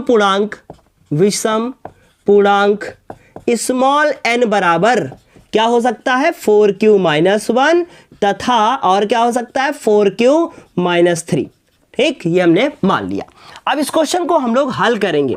देखिए ध्यान से, हम लोगों से बोला गया है n स्क्वायर माइनस 1, तो हम लोग लिखेंगे कि n स्क्वायर माइनस 1 और n स्क्वायर, यहां से हम लोग हल कर रहे हैं। देखिए ध्यान से, हम लोग क्या कर रहे हैं, हल कर रहे हैं। n की जगह पर हमें 4q माइनस 1 रखना है, तो हमने लिखा 4q माइनस 1 और उसका होल स्क्वायर। फिर से उसके बाद देखिए ध्यान से, 4q माइनस 1 और लास्ट में ये माइनस 1, इसका 4 का स्क्वायर करेंगे आप तो 16, a माइनस बी का होल स्क्वायर लगाते हैं फॉर्मूला। देखिए यहाँ पर हम लिख देते हैं कि चूंकि a माइनस बी का whole square equal to a square plus B square minus 2ab, ये वाला फॉर्मूला लगाएंगे तो लिखेंगे 4q का होल स्क्वायर प्लस 1 का whole square minus 2 into 4q into 1 minus 1। तो यहाँ से हमको मिलेगा 4 की जगह पे हो जाएगा अब 16 q स्क्वायर प्लस का 1 माइनस का 8q माइनस का 1, ये माइनस का 1 हो गया और यहाँ पर प्लस का 1, तो q से ये खत्म, 1 से 1 खत्म, 16q स्क्वायर माइनस का 8q, इन दोनों में कुछ कॉमन है, इन दोनों में कॉमन है 8 और q, और उसके बाद यहाँ हो जाएगा 16 में से निकल गए तो 2q और माइनस का 1 बचेगा। अब मेरी बात ध्यान से सुनिए, अगर हम इसको 8 से काटना चाहे तो कट जाएगा कि नहीं, क्यों, क्योंकि 8 कॉमन है। समझ में आई बात? तो हम लोग लिखेंगे अतः यह क्या है, 8 से क्या है, विभाज्य है। अतः यह 8 से क्या है, विभाज्य है। एक कंडीशन प्रूफ कर दी हमने। अब ठीक इसी प्रकार हम लोग लिखेंगे, इसी प्रकार ध्यान से सुनिएगा मेरी बात, ये क्वेश्चन आता है, कई बार आ चुका है। इसी प्रकार यदि n बराबर कितना हो जाए, हमारा हो जाए 4q माइनस 3 हो, ठीक, ऐसा हो जाए तो क्या होगा, तो यहां आप चाहो आप तो लिख सकते हो कि यदि n बराबर इतना हो, यदि n बराबर 4q माइनस 1 हो, तब डैश, यहां से आप इसको कर सकते हो कि n स्क्वायर माइनस 1। समझ में आ रही इतनी बात? अब देखो यहां इसी तरीके से करेंगे तो हम लोग लिखेंगे कि अतः क्या लिखेंगे, देखिए ध्यान से, लिखेंगे कि n स्क्वायर माइनस 1, n की जगह पे कितना नंबर रखेंगे, 4q माइनस 3, तो हमने यहां रखा 4q माइनस 3 का होल स्क्वायर और माइनस 1। अब 4q का होल स्क्वायर करेंगे 16, q स्क्वायर 3 का स्क्वायर 9, और देखिए माइनस लगाएंगे, ध्यान से सुनिएगा मेरी बात, 4 और q, तो 2 3 6 6 चौको 24q, ये हमने कौन सा वाला पार्ट लिखा है, a square plus B square minus 2ab और माइनस का 1। अब देखिए 16 q स्क्वायर और माइनस का 24q, और ये 9 है, 1 माइनस हो गया तो आंसर क्या आ जाएगा, प्लस का 8। इसमें से देखिए 8 कॉमन हो गया, अंदर बचेगा 16 की जगह पे अब हो जाएगा 2q स्क्वायर माइनस का 3q और प्लस का 1। ठीक, यह भी क्या है, अतः यह भी क्या है, 8 से विभाज्य है। अतः यह भी क्या है, 8 से विभाज्य है। ठीक, कितनी बात समझ में आ गई? तो यहाँ फिर आप लिख सकते हो, हम कह सकते हैं कि n स्क्वायर माइनस 1 भी 8 से क्या होगा, विभाज्य होगा, 8 से विभाज्य होगा। इस तरीके से क्वेश्चन आपको करना था। ये क्वेश्चन फिर से एक बार समझ लीजिए, कुछ नहीं है, वो दो चीज़ें याद रखिए, n की जगह पे दोनों पुट कर दीजिए, दोनों से 8 कॉमन ले लीजिए, बस 8 से विभाज्य हो गया। बाकी रटने की इसमें आवश्यकता बिल्कुल भी नहीं है। उम्मीद है समझ में आया होगा। 4 का खा हो गया है। अब 4 के गा के बारे में बात करेंगे। कितने क्वेश्चन हम लोग अभी तक कर चुके हैं, बहुत सारे क्वेश्चन कर चुके हैं। 6 बहुविकल्पी क्वेश्चन किए, फिर 4 क्वेश्चन किए सेकंड पार्ट के, 10 हो गए, फिर थर्ड पार्ट के 4 किए, 2 क्वेश्चन ये कर लिए, 16 क्वेश्चन कर चुके हैं। अब हम कह सकते हैं कि क्वेश्चन नंबर अब हमारा 17 होगा। ये जो 4 का गा है, लिखा है कि 2 गोलों के आयतनों का अनुपात 1:8 है। तो हम लोग लिखेंगे गोलों के आयतनों का अनुपात। ये जो टीचर लोग होते हैं बहुत मेहनत करते हैं आप लोगों के लिए, कोई भी टीचर हो, है ना। गोलों के आयतनों का अनुपात, तो कृपया कुछ भी बोलने से पहले एक बार सोच लिया करें। गोलों के आयतनों का अनुपात, आयतनों का अनुपात कितना दे रखा है इन्होंने, 1:8 है। ठीक, अब मेरी बात ध्यान से सुनिए। इन्होंने हमसे बोला है त्रिज्याओं का अनुपात ज्ञात कीजिए। तो हम लोग लिखेंगे माना पहले गोले की त्रिज्या, माना पहले गोले की त्रिज्या, गोले की त्रिज्या उसको हम लोग क्या मानेंगे, r1, तथा दूसरे गोले की त्रिज्या, तथा दूसरे गोले की त्रिज्या, गोले की जो त्रिज्या है उसे हम लोग r2 मान लेंगे। क्या है, r2 है, ये हमने मान लिया। तो बताइए गोलों के आयतनों का अनुपात, इसका मतलब पहले गोले का आयतन 4/3 पाई r1 क्यूब और दूसरे गोले का आयतन 4/3 पाई r2 क्यूब। बहुत आसान क्वेश्चन पूछा गया है। 1:8, 4/3 से 4/3 कट गया, पाई से पाई कट गया, बचेगा हमारे पास r1 और r2, दोनों के ऊपर क्यूब है तो हमने होल क्यूब लगा दिया और 1/8। ये बात समझ में आ गई होगी।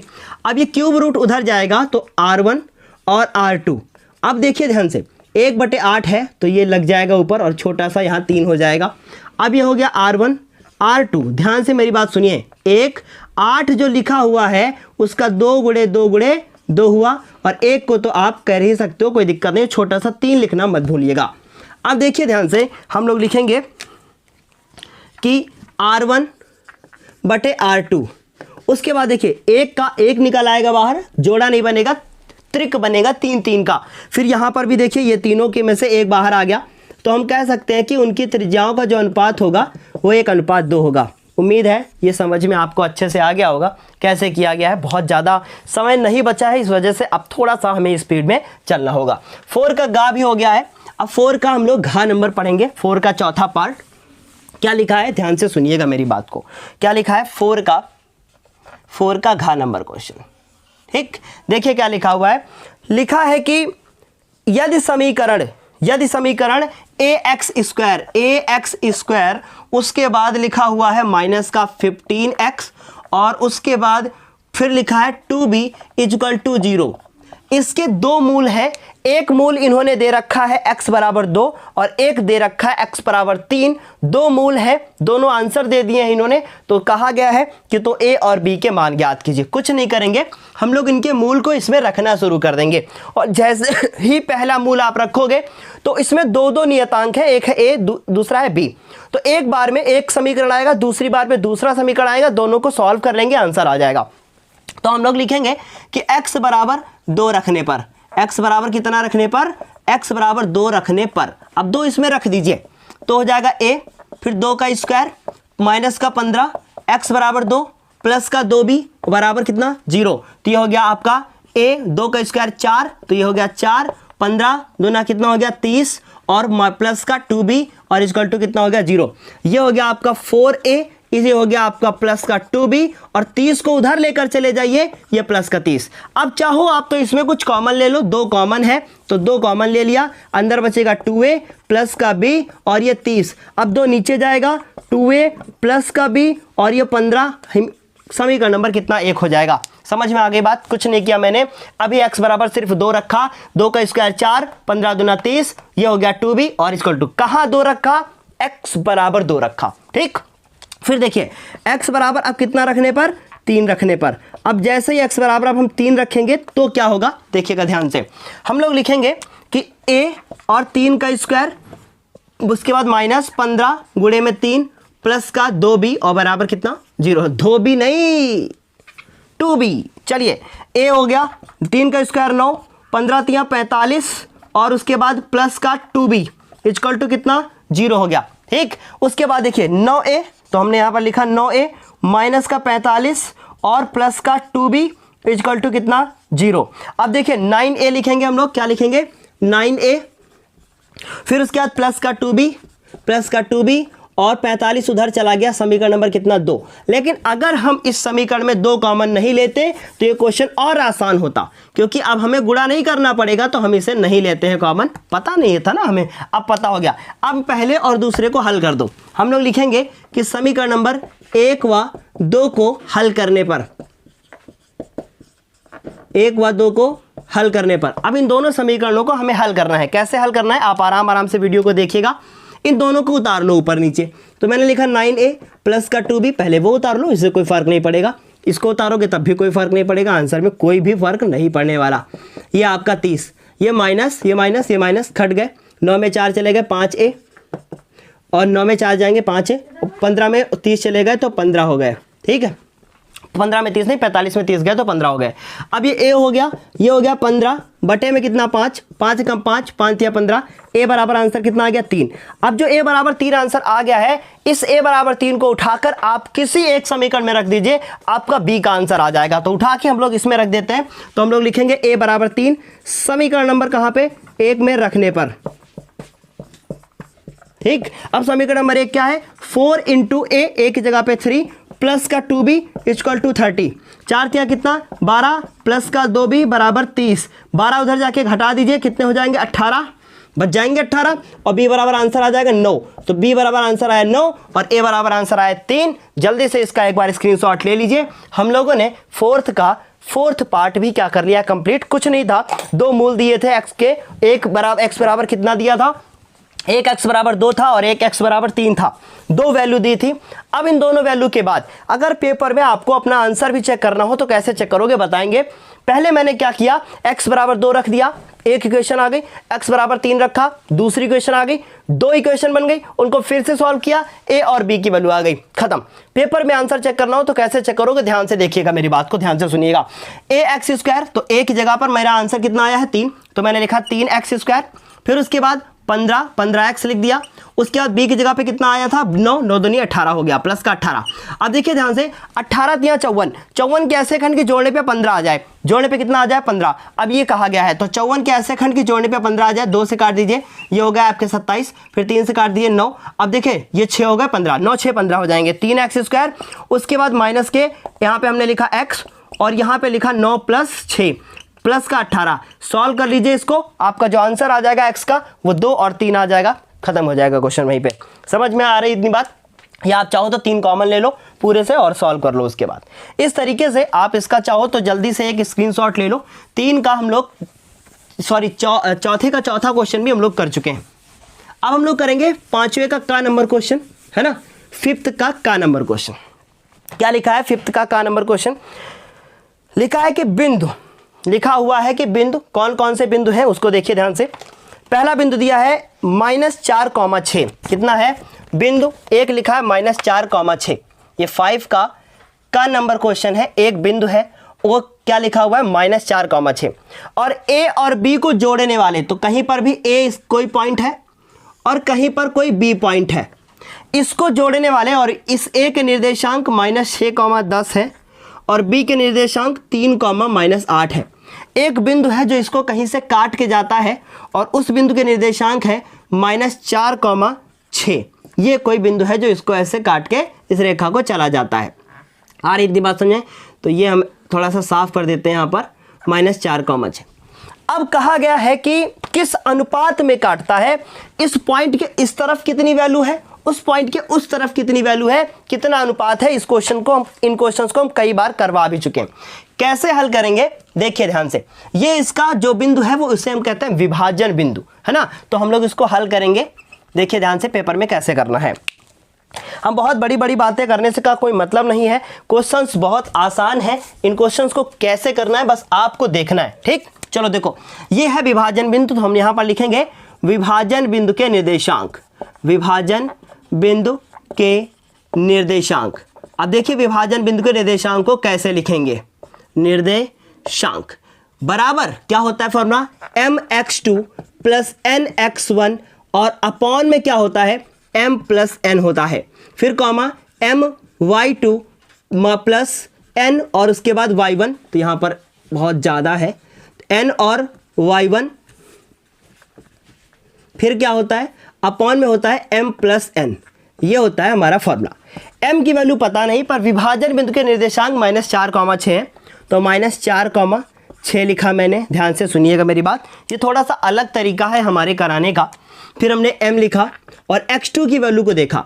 अब देखिए ध्यान से, ये x1 हो गया, ये y1 हो गया, ये x2 हो गया, ये y2 हो गया। x2 की वैल्यू को देखा है 3 अपॉन में, फिर उसके बाद n लिखेंगे हम लोग, और x1 की जो वैल्यू है वो -6, तो -6 लिखा।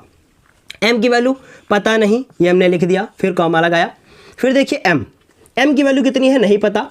y2 की जो वैल्यू है वो है -8 लिखा मैंने, प्लस n, और y1 की वैल्यू कितनी है 10, तो मैंने यहाँ पर 10 लिख दिया। अब आप सोच रहे होंगे कि 8 को ब्रैकेट में क्यों लिखा सर ने, इसलिए लिखा क्योंकि वो माइनस में था। ठीक है, यहाँ पर भी माइनस में था, वहाँ पर भी था। अब आपको पता है कि इसे भुज कहते हैं, इसे कोट कहते हैं, तो ये भुज है और ये भी कोट है, तो हमने लिखा भुज की तुलना करने पर, भुज की तुलना करने पर, थोड़ा सा शॉर्ट में करेंगे तुलना करने पर, तो 3m, तो हमने लिखा 3m, फिर उसके बाद माइनस के 6n और अपॉन में m प्लस n, ये वाली वैल्यू -4 के बराबर होगी। अब चाहो आप तो कोट की भी तुलना कर सकते हो, पर कोई मतलब नहीं है, एक चीज़ की तुलना कीजिए बस। ध्यान से फिर सुनिएगा, माइनस के 3m माइनस के 6n, उसके बाद फिर उसके बाद इसको इससे मल्टीप्लाई करेंगे 4m माइनस के 4n, तो माइनस के 4n होने चाहिए यहाँ पर, क्योंकि माइनस से मल्टीप्लाई हो रहा है और यहाँ पर भी माइनस से हो रहा है। ठीक, अब ये आपका हो गया 3m, ये माइनस के 4m इधर आएंगे तो 4m प्लस के हो गए, ये माइनस के 4n है और ये 6n उधर जाएंगे तो प्लस के 6n हो जाएंगे। गलती मत कीजिएगा वरना बहुत प्रॉब्लम हो जाएगी।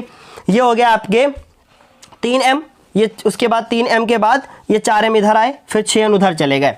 अब देखिए ध्यान से, यहाँ पर हो गया ये 7m और उसके बाद ये हो जाएंगे हमारे 2n, तो हमें चाहिए m अपॉन n, तो m अपॉन n उधर देखिए, इधर m और इधर n नीचे आएगा, तो m और 2n नीचे आ गया, उधर क्या बचता है 2 और 7 कहाँ जाएगा अपॉन में जाएगा, तो हम कह सकते हैं कि m और n की जो वैल्यू आई है वो 2/7 आई है। कुछ था कठिन? कुछ भी नहीं है। अगर आप इसकी कोट की तुलना कर दो, अब मान लो आप पेपर में चेक करना चाहते हो कि मेरा आंसर सही है या गलत, तो कैसे चेक करोगे? देखो माइनस का 8 है तो माइनस का 8 है, फिर उसके बाद प्लस का 10n हुआ, फिर उसके बाद mn का गुणा 6 से करोगे ना जब, तो कितना हो जाएगा 6m और 6n। ठीक, इस 6m को इधर ले आओ, 8m और 6 को इधर ले आओ, जब 6 को इधर लेकर आओगे तो कितना हो जाएगा, माइनस का 6 हो जाएगा 6m और 6n, ये 10 उधर जाएगा तो माइनस के हो जाएंगे 10n, यहाँ से मिलेगा हमको माइनस का 4n और यहाँ से मिलेगा माइनस का 14m। अब m और n नीचे ले आओ और ये हो गया -4 और -14, काट दिया 2 और 7, देखिए आंसर दोनों से सेम आ गया। ठीक, तो इतना सब कुछ करने की फिलहाल ज़रूरत नहीं थी, बहुत आसान क्वेश्चन है, इसमें कुछ फिलहाल कठिन नहीं है। तो जल्दी से 5 का का नंबर का भी स्क्रीनशॉट ले लीजिए। अब हम लोग बात करेंगे 5 के का के बाद 5 के खा नंबर क्वेश्चन की। बहुत स्पीड में हम आज चल रहे हैं ताकि आपको जल्दी से ये मॉडल पेपर सॉल्व करके दे दिया जाए। ठीक है, तो 5 का का हो गया, 5 का खा देखिए, 5 का खा नंबर क्वेश्चन बहुत आसान, हम इसे भी कह सकते हैं। क्या लिखा है?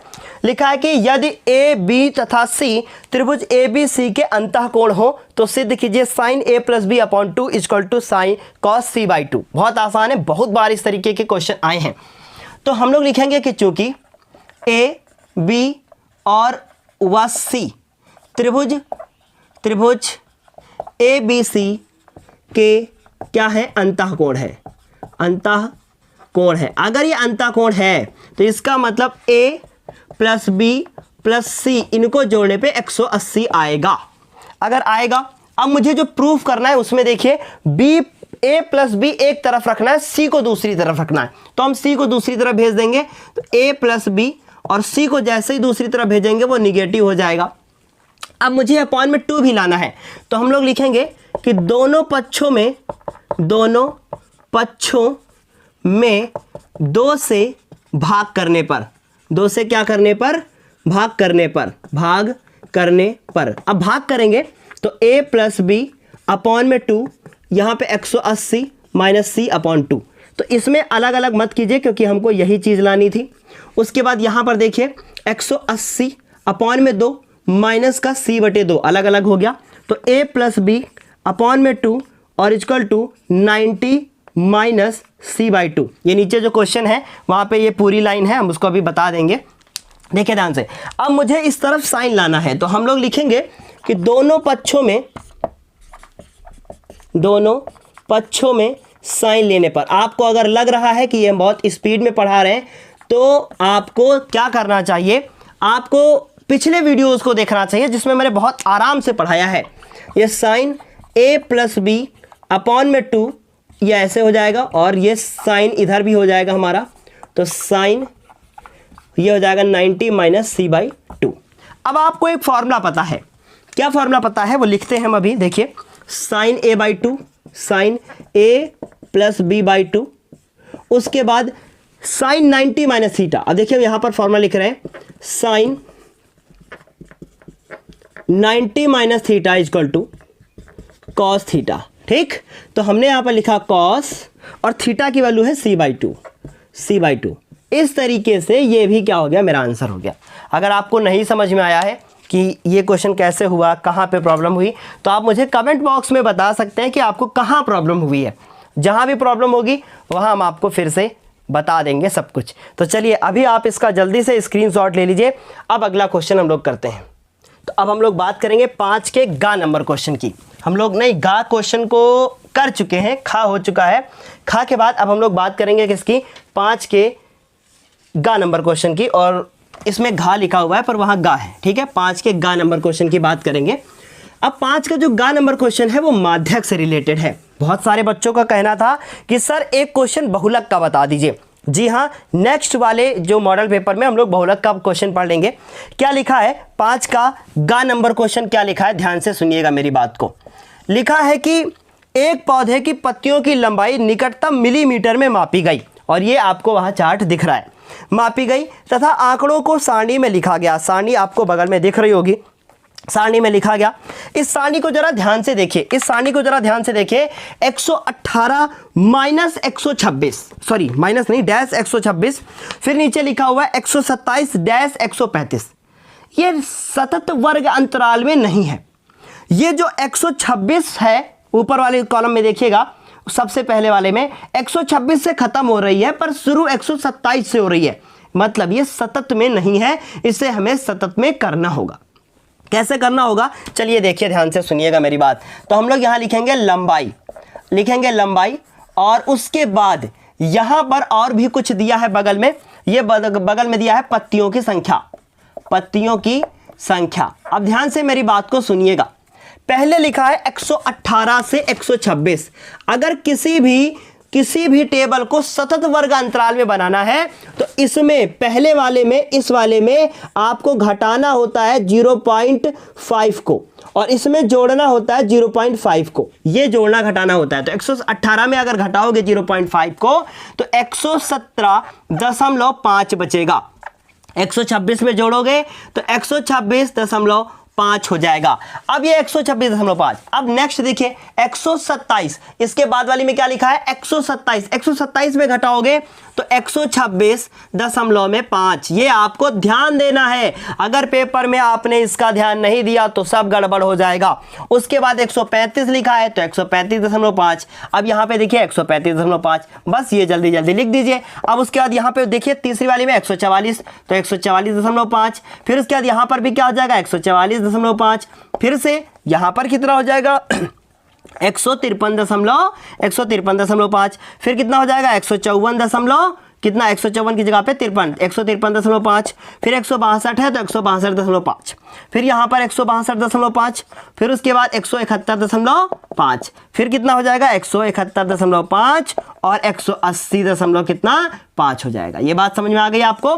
फिर देखिए 3 5 9, यहाँ पे 3 है, यहाँ पे 5 है, यहाँ पे 9 है, फिर यहाँ पे 12 है, यहाँ पे आपका 5 है, यहाँ पे 4 है और यहाँ पर 2 है।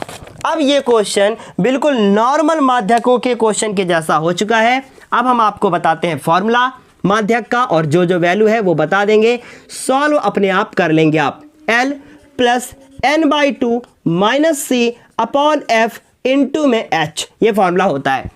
अब सबसे पहले आप इसका n जोड़ोगे, n/2 करोगे और ये क्वेश्चन लगाने के बाद जो आपका उत्तर आएगा उस उत्तर को आप हमें कमेंट बॉक्स में बताएंगे। आपका आंसर सही होगा, हम आपकी वीडियो को हम आपके कमेंट को लाइक करेंगे और लाइक करने के बाद वहाँ पे छोटा सा आर्ट दे दिया जाएगा ताकि आपका आंसर क्या हो जाएगा, राइट होता है। तो चलिए जल्दी से अभी इसका एक स्क्रीनशॉट ले लीजिए। अब इसको अपने आप कीजिएगा। 5 का गा भी कर चुके हैं, अब 5 का घा नंबर क्वेश्चन करते हैं। क्या लिखा है 5 का घा नंबर क्वेश्चन, पढ़िए एक बार। लिखा है धातु के 3 ठोस घन, धातु के 3 ठोस घन है। 5वें के चौथे क्वेश्चन में धातु के 3 ठोस घन है, तो पहला हो गया मान लीजिए ये, फिर उसके बाद एक कोई दूसरा है तो हमने दूसरा भी एक दे दिया, तो मान लीजिए कि ये दूसरा है। देखिए हमने इसको दूसरा बना दिया ऐसे। ध्यान से देखिएगा, बहुत इंपॉर्टेंट है, बहुत मेहनत की जा रही है आप लोगों के लिए। तो आप लोग का भी हक बनता है कि अगर आपने अभी तक वीडियो को लाइक नहीं किया है तो वीडियो को लाइक कर दीजिएगा। देखिए क्या लिखा है, 3 घन है और जिनके किनारे 3 सेंटीमीटर, 4 सेंटीमीटर, 5 सेंटीमीटर है। तो इसमें A1 बराबर हमने मान लिया कितना, 3 सेंटीमीटर, और उसके बाद ये A1 हो गया। इसमें A2 बराबर कितना दे रखा है, 4 सेंटीमीटर, तो हमने 4 सेंटीमीटर लिख लिया। फिर इसमें A3 बराबर कितना है, 5 सेंटीमीटर, तो हमने इसमें 5 सेंटीमीटर लिख लिया। अब कह रहे हैं कि इनको पिघलाकर एक बड़ा सा घन बनाया जाता है। इनको पिघला देते हैं और पिघलाने के बाद एक बड़ा सा घन बना दिया जाता है। अगर इस घन का हमसे पूछा गया है कि इस घन का कोर की लंबाई क्या होगी, इसका मतलब इसमें हमसे A बराबर पूछ लिया गया है। कोई बात नहीं, हम लोग इसको हल करेंगे। हम लोग लिखेंगे कि पहले प्लस दूसरे और प्लस तीसरे, पहले दूसरे प्लस तीसरे घन का आयतन वो किसके बराबर होगा, बड़े घन का आयतन। क्योंकि एक चीज़ याद रखना, पिघलाने पर कोई भी चीज़ नहीं बदलती है, तो वो होती है आपका आयतन, वो नहीं बदलता है। पहले घन का आयतन A क्यूब, दूसरे घन का आयतन A2 क्यूब, तीसरे घन का आयतन A3 क्यूब और बड़े घन का आयतन A क्यूब। ये बात समझ में आ गई। अब A1 की वैल्यू कितनी है, 3 क्यूब, A2 की वैल्यू कितनी है, 4 का क्यूब, A3 की वैल्यू कितनी है, 5 का क्यूब और बड़े घन का क्यूब मतलब A क्यूब। 3 का क्यूब मतलब 3 गुणे 3 गुणे 3 27, 4 का क्यूब 4 गुणे 4 16, 16 चौको 64, ये 64 हो गए। फिर 5 का क्यूब 125। इन सभी को आपने जोड़ लिया तो 125 लिखा, फिर 64 लिखा। लगातार बोलना पड़ता है। अब आप सोच लीजिए, 7 4 11 और 5 16, हंसी लगे 1, 2 2 4 और 6 4 10 और 1 11, फिर उसके बाद 216 कितना आएगा जोड़ने के बाद आ गया 216। तो ये हो गया आपका A क्यूब बराबर 216। तो A बराबर कितना हो जाएगा, क्यूब रूट 216 मतलब 216 और छोटा सा 3 लगा दिया, क्यूब रूट लगता है उधर। इसका मतलब A बराबर आ जाएगा आपका 216 के आप फैक्टर करोगे, 2 गुणे 2 गुणे 2, फिर कितना 3 गुणे 3 गुणे 3। तो इस तरीके से आपका ये त्रिक बना, ये बना और 2 गुणे 3 जी बताएं, ये हो गया 6। तो A बराबर कितना हो गया, 6 सेंटीमीटर। ठीक, इस तरीके से आपका ये क्वेश्चन भी क्या हो गया, सॉल्व हो गया। अब हम लोग करते हैं 6 का नंबर पार्ट। जो 6 का है, ये भी बहुत ज़्यादा इंपॉर्टेंट क्वेश्चन हम कह सकते हैं। क्या लिखा है देखिए ध्यान से, लिखा है कि A और B, यदि A और B क्रमशः दो हम लोगों को निर्देशांक यहाँ पर दिए हैं, A के निर्देशांक दिए हैं और B के निर्देशांक दिए हैं। तो A और B के निर्देशांक दिए हैं और कहा है कि यदि A और B कोई भी 2 पॉइंट हो, तो हमने A और B मान लिया। A के निर्देशांक दिए हैं -2, और जो B के निर्देशांक है वो भी कितने दिए हैं, वो दिए हैं 2, -4। तो हमने लिखा 2 -4। इन दोनों को जब मैंने जोड़ दिया तो ये ए और बी हो गया, ए बी एक रेखा खंड बन गया। फिर आगे क्या लिखा है तो P के निर्देशांक ज्ञात कीजिए। अब P कहाँ है, आगे पढ़ना पड़ेगा। P के निर्देशांक ज्ञात कीजिए ताकि AP जो है, देखें इस क्वेश्चन में सबसे पहले लिखेंगे कि 6 का नंबर पार्ट है और कहा है इस क्वेश्चन में कि ध्यान से सुनिएगा, AP जो है वो 3/7 AB है। इसका मतलब 3/7 होता है वो क्या होता है, 1 से छोटा होता है। इसका मतलब ध्यान से सुनिए, AB को 3 से डिवाइड करके 7 से AB को 3 से मल्टीप्लाई करके 7 से डिवाइड करना होगा। इसका मतलब कह सकते हैं कि AB के बीच में कहीं पर जो है P स्थित है। वो भी बोला भी गया है, आगे क्वेश्चन में लिखा भी है कि P जो है वो रेखाखंड AB के बीच में है। तो कहीं पर भी P है, मान लीजिए ये P हो गया, और इस P के ही निर्देशांक हमको बताने हैं। P के निर्देशांक आप बता लोगे कैसे, विभाजन सूत्र से, लेकिन आपको पहले इधर AP और BP कह दीजिए, PB कह दीजिए, इसका अनुपात पता होना चाहिए। यहां तो ऐसा बिल्कुल भी नहीं है। तो पहले हम ये निकालने की कोशिश करेंगे कि पहले AP और BP इन दोनों का अनुपात निकालेंगे। इस AP को हम M मान लेंगे, BP को हम N मान लेंगे, बस उसके बाद विभाजन सूत्र का फॉर्मूला लगा के क्वेश्चन सॉल्व हो जाएगा। समझ गए? तो चलिए शुरू करते हैं। आप देख रहे हैं यहाँ पर AP दिया हुआ है, तो हम लोग यहाँ लिखेंगे कि चूंकि AP और इस AB को नीचे ले आइए, ये हो गया आपका 3/7। AP को AP रहने दिया, इस AB को 2 हिस्सों में हम तोड़ सकते हैं, AP और BP। तो मैंने लिखा AP और BP लिखा, फिर ये हो गया 3/7। अब इसको उल्टा कर दीजिए तो ये AP प्लस का BP और अपॉन में AP हो जाएगा और ये 7/3 हो जाएगा। अब इसको अलग अलग कर दीजिए तो AP अपॉन में, ये आपकी बुक का ही क्वेश्चन है, अलग अलग करने से क्या होगा कि ये थोड़ा सा और आसान हो जाएगा। अब यहाँ देखिए ये कैंसिल आउट हो गया तो 1 हो गया, प्लस का BP हो गया, अपॉन में AP हो गया, इक्वल टू 7/3 हो गया। तो ये हो गया आपका BP अपॉन में AP, ये 1 उधर चला जाएगा तो 7/3 - 1 हो जाएगा। इस तरीके से BP अपॉन AP हमने लिख लिया। तो हम यहाँ पर लिखेंगे BP अपॉन में AP। देखिए लेकिन हमें AP BP लाना है, कोई बात नहीं, हमें इधर और उधर का चाहिए। तो देखिए इसको सॉल्व कीजिए, 3 एक कम 3, तो ये हो जाएगा 7 - 3 अपॉन में जो है 3 हो जाएगा, तो ये हो जाएगा 4/3 और ये हो जाएगा BP अपॉन में AP। अब हमें इसको उल्टा करना पड़ेगा, AP अपॉन BP करना होगा 4/3। तो हम कह सकते हैं कि M/N की जो वैल्यू है वो 4:3 आ चुकी है। इस तरीके से आंसर हमारा M और N का अनुपात आ गया। अब हम लोग बहुत आसानी से हम लोग P के निर्देशांक निकाल लेंगे। लिखेंगे अतः P के निर्देशांक, और P के निर्देशांक निकालने के लिए हम लोग विभाजन सूत्र का प्रयोग करेंगे। देखिए ध्यान से, ये रिवीजन क्लास है मेरे लाल। अगर आप नए स्टूडेंट हैं तो आपको पिछले वीडियोस को देखना चाहिए। हम यहाँ पर थोड़ा सा स्पीड से पढ़ा भी रहे हैं, क्योंकि अगर अभी स्पीड से नहीं पढ़ाया तो ये शायद कभी ख़त्म नहीं हो पाएगा। अब देखिए MN, M की वैल्यू पता है, N की वैल्यू पता है। ये है आपका X1, ये है आपका X2, ये है आपका Y1 और ये है आपका Y2। अब कुछ मत कीजिएगा, M और इन सब की वैल्यू पुट कर दीजिए। देखिए ध्यान से, M की वैल्यू को पुट करेंगे। M की वैल्यू कितनी है, वो की कितनी दे रखी है यहाँ पर, M की वैल्यू दे रखी है 4, तो हम यहाँ पर लिखेंगे 4। आज कुछ थोड़ी सी बैटरी कम है, इस वजह से थोड़ी दिक्कतें हो रही हैं। X2 की वैल्यू कितनी है 2, फिर उसके बाद N लिखा, N की वैल्यू कितनी है 3, फिर उसके बाद X1 की वैल्यू कितनी है -2, अपॉन में हो जाएगा 4 + 3 या हाँ 4 + 3, फिर उसके बाद M लिखा 4, फिर Y2 की वैल्यू कितनी है -4, तो मैंने यहाँ पर लिखा -4 प्लस N की वैल्यू कितनी है 3 और Y1 की वैल्यू कितनी है 2 और अपॉन में 4 + 3। देखिए 4 दूनी कितना हो गया 8 और 3 दूना हो गया 6, 4 दूनी 8, 3 दूना 6, 8 में 6 चले गए 2/7 हो गया।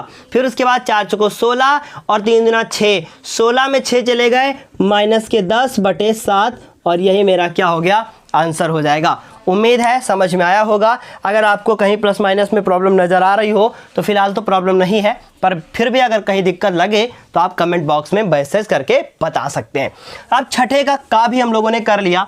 अब 6 का खा नंबर क्वेश्चन देखिए, ये बढ़िया क्वेश्चन है और ये क्वेश्चन कई बार पूछा भी जा चुका है। 2000 ये हम कह सकते हैं कि 19 में भी आया था ये क्वेश्चन।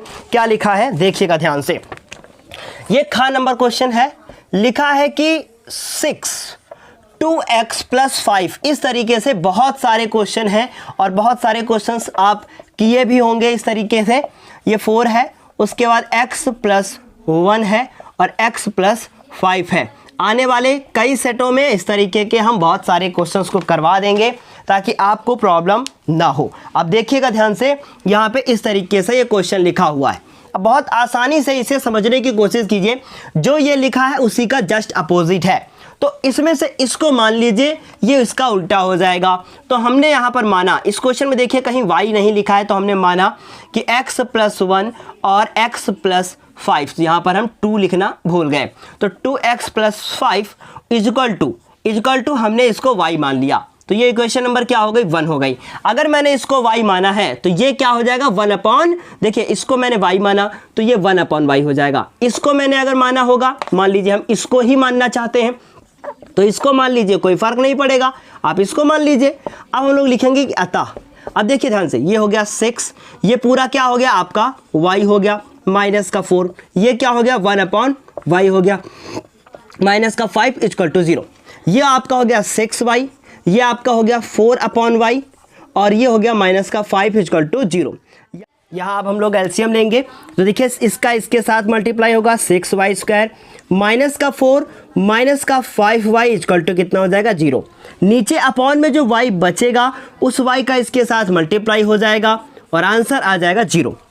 तो ये हो गया 6y² -4 -5y = 0। अब ये हो जाएंगे 6y² -5y और -4 = 0। अब 24 के ऐसे खंड की घटाने पर 5 आ जाए, 24 के ऐसे खंड की घटाने पर कितना आ जाए, 5 आ जाए, क्योंकि 6 चौको 24, तो हम लोग 24 लिखेंगे। 2 से इसको करेंगे 12 हो जाएगा, 2 से फिर से करेंगे 6 हो जाएगा, फिर 3 2 से होगा तो ये 3 हो जाएगा और ये हमारा कितना हो जाएगा, फिर देखिए 3 हो जाएगा। तो यहाँ से देखिए 8 और ये 3 24, तो 24 के ऐसे खंड की घटाने पे 5 आ जाए तो 8 3 24, तो ये हो गया y। यहाँ लिखेंगे 8 - 3 - 4 = 0। किसी को समस्या नहीं होनी चाहिए। अब देखिए मैंने लिखा 6y² माइनस का 8y, फिर उसके बाद प्लस का 3y और उसके बाद -4 = कितना, 0 हो गया। अब इन दोनों में कुछ कॉमन है, y कॉमन ले लिया, 2 कॉमन ले लिया, अंदर बचेगा 3y क्योंकि 3 दूना 6 होता है, फिर 2 कॉमन लिया तो 4 बचेगा, 4 दूनी 8 होता है, फिर इसमें से 1 कॉमन लिया तो 3y - 4 = 0 हो गया। इस तरीके से 3y - 4 एक ब्रैकेट में और 2y + 1 एक ब्रैकेट में बराबर 0। यहाँ से होगा 3y - 4 = 0 तथा 2y + 1 = 0। अब लाइन खींचेंगे हम लोग, यहाँ पर देखेंगे कि y = ये हो जाएगा 4, तो ये हो जाएगा y = 4/3 हो जाएगा। समझ गए बात को। इसी प्रकार यहाँ 2y और ये -1, सो y = -1/2 हो जाएगा। उम्मीद है यह आपको बेहतर समझ में आ रहा होगा, सब अच्छे से दिखाई दे रहा होगा। अब हम लोगों को बारी बारी से y की वैल्यू को उठाकर इसमें रखना होगा, क्योंकि क्वेश्चन में मुझसे किसकी वैल्यू पूछी गई थी, x की वैल्यू पूछी गई थी, y की वैल्यू नहीं पूछी गई थी। तो हम लोग क्या करेंगे, लिखेंगे कि y = 4/3। समीकरण नंबर कहाँ रखेंगे, 1 में, तो समीकरण नंबर 1 लिखेंगे और समीकरण नंबर 1 क्या है हमारे पास 2x प्लस का 5/x + 1 = कितना, 4/3। साथ ही साथ इसको भी करते जाइए, तो यहाँ लिखेंगे कि y = -1/2। इसको भी हम लोग समीकरण नंबर 1 में रखेंगे, समीकरण 1 नंबर रखेंगे तो कितना आ जाएगा, 2x + 5 और नीचे x + 1 = -1/2। अब देखिए क्या करना है, इसको इसके साथ मल्टीप्लाई, चाहो तो पहले इसको इसके साथ कर लो, 6x, फिर 3 × 5 = 15 हो जाएगा, फिर 4x और 4 × 4 हो जाएगा। ये 4x इधर ले आइए, 2x हो जाएगा, 15 को उधर लेकर चले जाइए जैसे ही 15 को उधर लेकर जाएंगे माइनस के हो जाएंगे 11, क्योंकि 15 घट जाएगा तो x बराबर आ जाएगा माइनस का 11/2। अब उसके बाद जब ये माइनस का 11/2 आ जाएगा, ठीक इसी प्रकार इसको हल करेंगे, इसको इसके साथ तो 4x, फिर 4 पंचे 4 दूनी 10, फिर उसके बाद देखिए ध्यान से, फिर हम लोग इसको करेंगे, इसको इसके साथ -x -1, इस x को इधर ले आइए 5x, ये 11 उधर जाएगा तो -1 और माइनस का -1 और माइनस का 10, तो x इक्वल टू क्या हो जाएगा, x इक्वल टू हो जाएगा माइनस का 11/5। ये दो आंसर जो आए हैं, ये दोनों के आंसर बिल्कुल 100% राइट है। इस तरीके से छठे का हम लोग कौन सा क्वेश्चन कर चुके हैं, खा नंबर कर चुके हैं। अब 6 का गा नंबर क्वेश्चन देखिए, 6 का गा नंबर क्वेश्चन, ये भी हम कह सकते हैं इंपॉर्टेंट है। शंकु और त्रिभुज 2 चैप्टर से मिलाकर ये एक क्वेश्चन बनाया गया है। लिखा एक खोखले शंकु को आधार के समांतर, गा नंबर क्वेश्चन है। देखिए हम आपको इसको कैसे करवाते हैं, 6 का गा है, कह रहे हैं कि एक कोई शंकु है और जो कैसा है कि खोखला है, तो हमने यहाँ पर लिखा एक शंकु बनाया और जो पूरी तरीके से क्या है, खोखला है, तो हमने ये देखिए खोखला शंकु बना दिया। थोड़ा सा हम इसको बड़ा करते हैं, देखिए हमने इसे एक शंकु बना दिया और ये पूरी तरीके से खोखला है। अब क्या कह रहे हैं, कह रहे हैं कि इस खोखले शंकु को आधार के समांतर, इसके आधार के समांतर इस शंकु को काट दिया गया है। तो मान लीजिए कि ऊपर को एक कोई शंकु ऐसे बना हुआ है ऐसे, और उसको बीच से काट दिया गया, यहीं से इसको उड़ा दिया गया है, हटा दिया गया है। तो मान लिया हमने कि इसको हटा दिया गया यहाँ से, तो कैसा फिर आकार बचेगा, ये एक ऐसे आकार बचेगा छोटा सा, और ये बड़ा हुआ जो नीचे वाला आकार बचेगा वो ऐसे, ये आकार ऐसे बचेगा। समझ रहे हैं बात को, इस प्रकार से आकार बच जाएगा। फिर क्या कह रहे हैं, कह रहे हैं ऊपर के भाग को हटा दिया जाता है, जो ऊपर का हिस्सा होगा उसे हम लोगों से कहा जा रहा है कि हटा दो। फिर कहा जा रहा है शेष भाग का वक्र पृष्ठ। अब शेष भाग का वक्र पृष्ठ का मतलब जो शेष भाग यहाँ से बचेगा उसका वक्र पृष्ठ। फिर कह रहे हैं संपूर्ण शंकु के वक्र पृष्ठ का 8/9 भाग है, जो पूरा शंकु बड़ा है उसके वक्र पृष्ठ का कितना है, 8/9 भाग है। फिर क्या कहा जा रहा है, कहा जा रहा है कि ज्ञात कीजिए शंकु किस ऊंचाई से काटा जाता है या किस ऊंचाई से काटा गया है। तो इसका मतलब कितनी ऊंचाई से काट दिया गया है वो हमको ज्ञात करना है। तो समझ गए होंगे क्वेश्चन, सिंपल सी बात है। अब हम लोग इसको शुरू करेंगे और देखना कैसे इस क्वेश्चन को करेंगे। ठीक, तो सबसे पहले हम लोगों को ये शंकु यहाँ पर बना के दे दिया गया है। अब हम इसको थोड़ा सा अलग ढंग से करते हैं।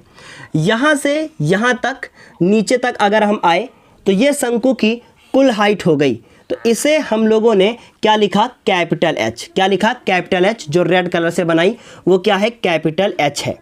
फिर उसके बाद ये इसकी जो त्रिज्या है इसको हम लोग कैपिटल आर माना। ठीक, उसके बाद ये इसकी जो छोटी वाली यहाँ से लेकर यहाँ तक की ये वाली जो है, ये इसे हमने क्या माना, ऐसा माना कि ये जो यहाँ से यहाँ तक है वो कितनी है, स्मॉल एच, ये छोटी वाली, और उसके बाद ये वाली कितनी है, स्मॉल आर है। ये कितनी है, स्मॉल आर है। समझ गए बात को। इससे क्या पता चलता है, इससे ये पता चलता है कि एक ये बड़ा वाला जो शंकु है उसमें हमारा जो ये वाली है एच है, ये हमारी आर है। समझ गए।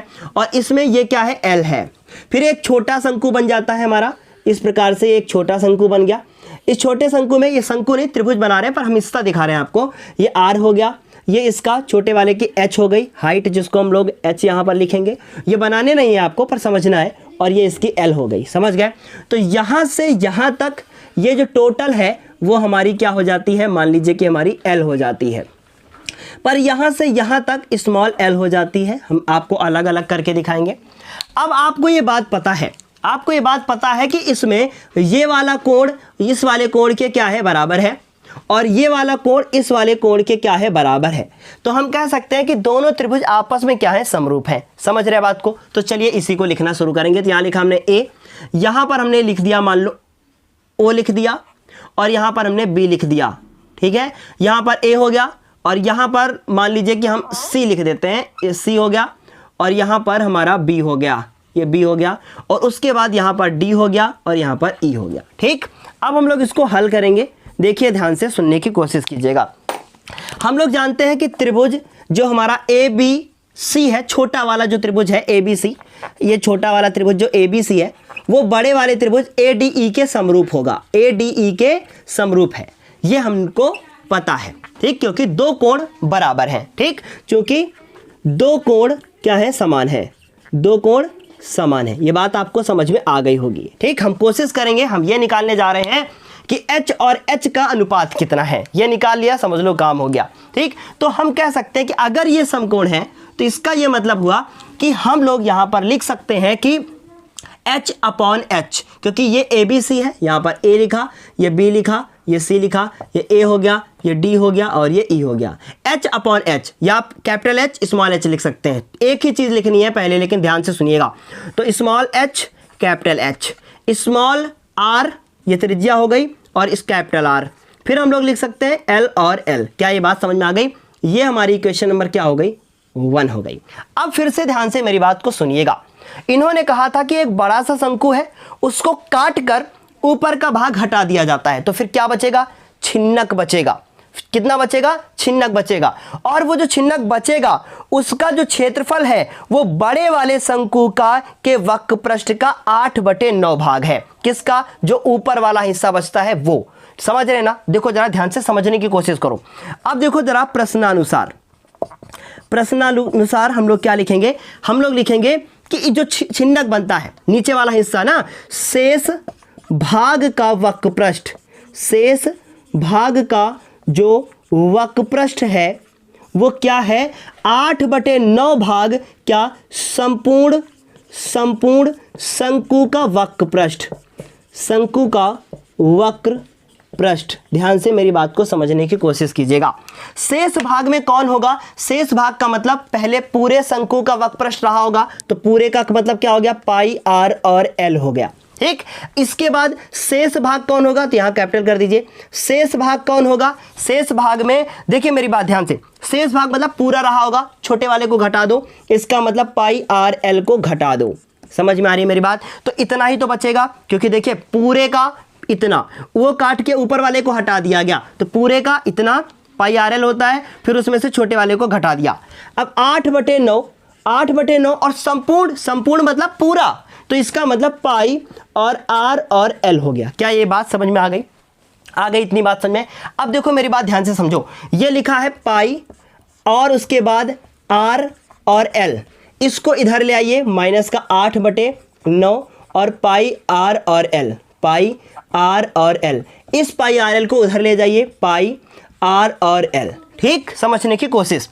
अब देखिए पाई r l इसमें से कॉमन, तो पाई r l कॉमन, 1 - 8/9 और उसके बाद कुछ नहीं, उसके बाद इधर हो गया पाई r और l।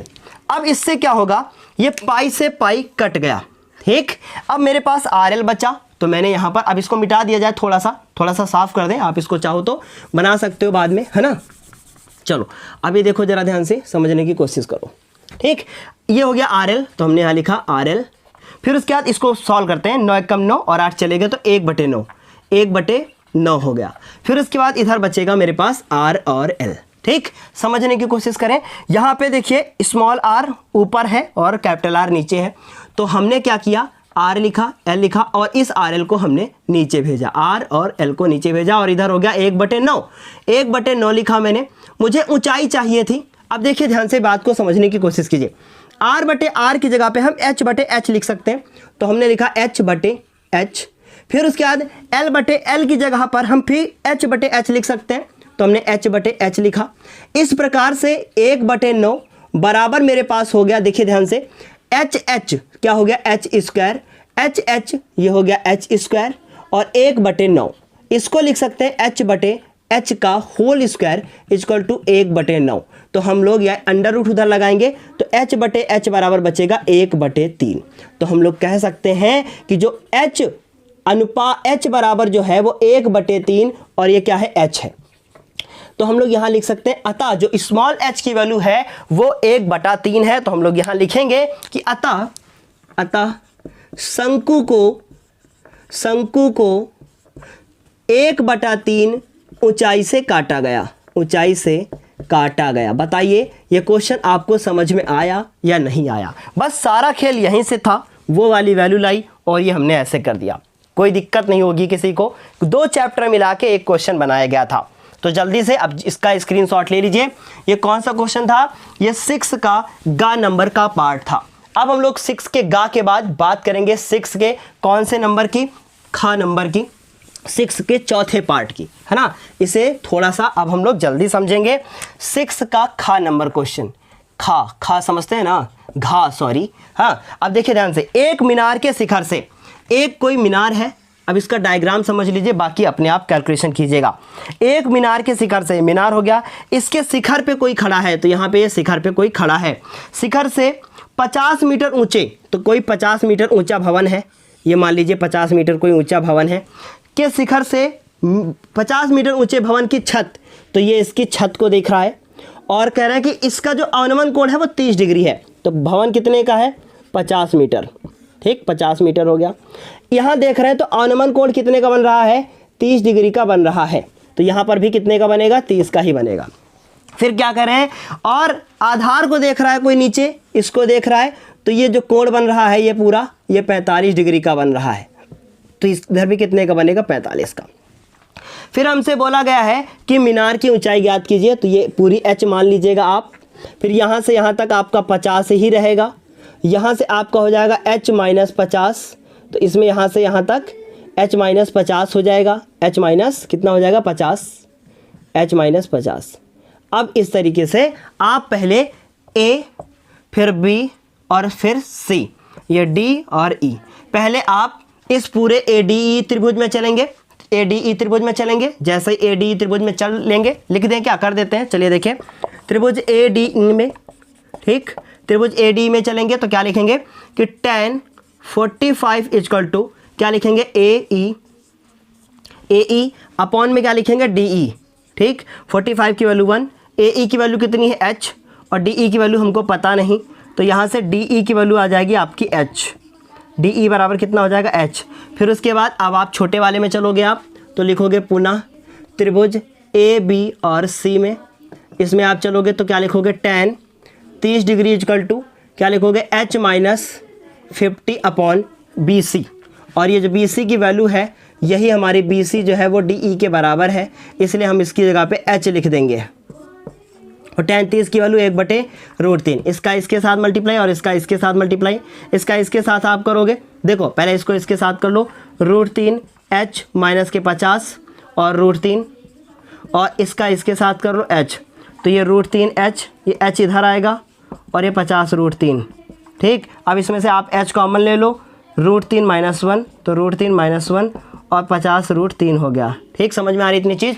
अब देखो इसको आप नीचे भेज लेके जाओ, तो देखो यहाँ कर रहे हैं, आप नोट कर लीजिएगा, h इक्वल टू 50 √3 और उसके बाद √3 माइनस 1। अब इसका हर का परिमेयकरण कर दीजिए, 50 √3 नीचे हो गया √3 माइनस 1, तो मैंने लिखा √3 माइनस 1 और √3 प्लस 1, और यहाँ पर भी √3 प्लस 1। चाहो तो आप करो, नहीं तो पढ़ा रहने दो, यहीं से आपका आंसर सही हो जाएगा, ठीक। बस इतना ही काफ़ी है, यहीं तक ओके है।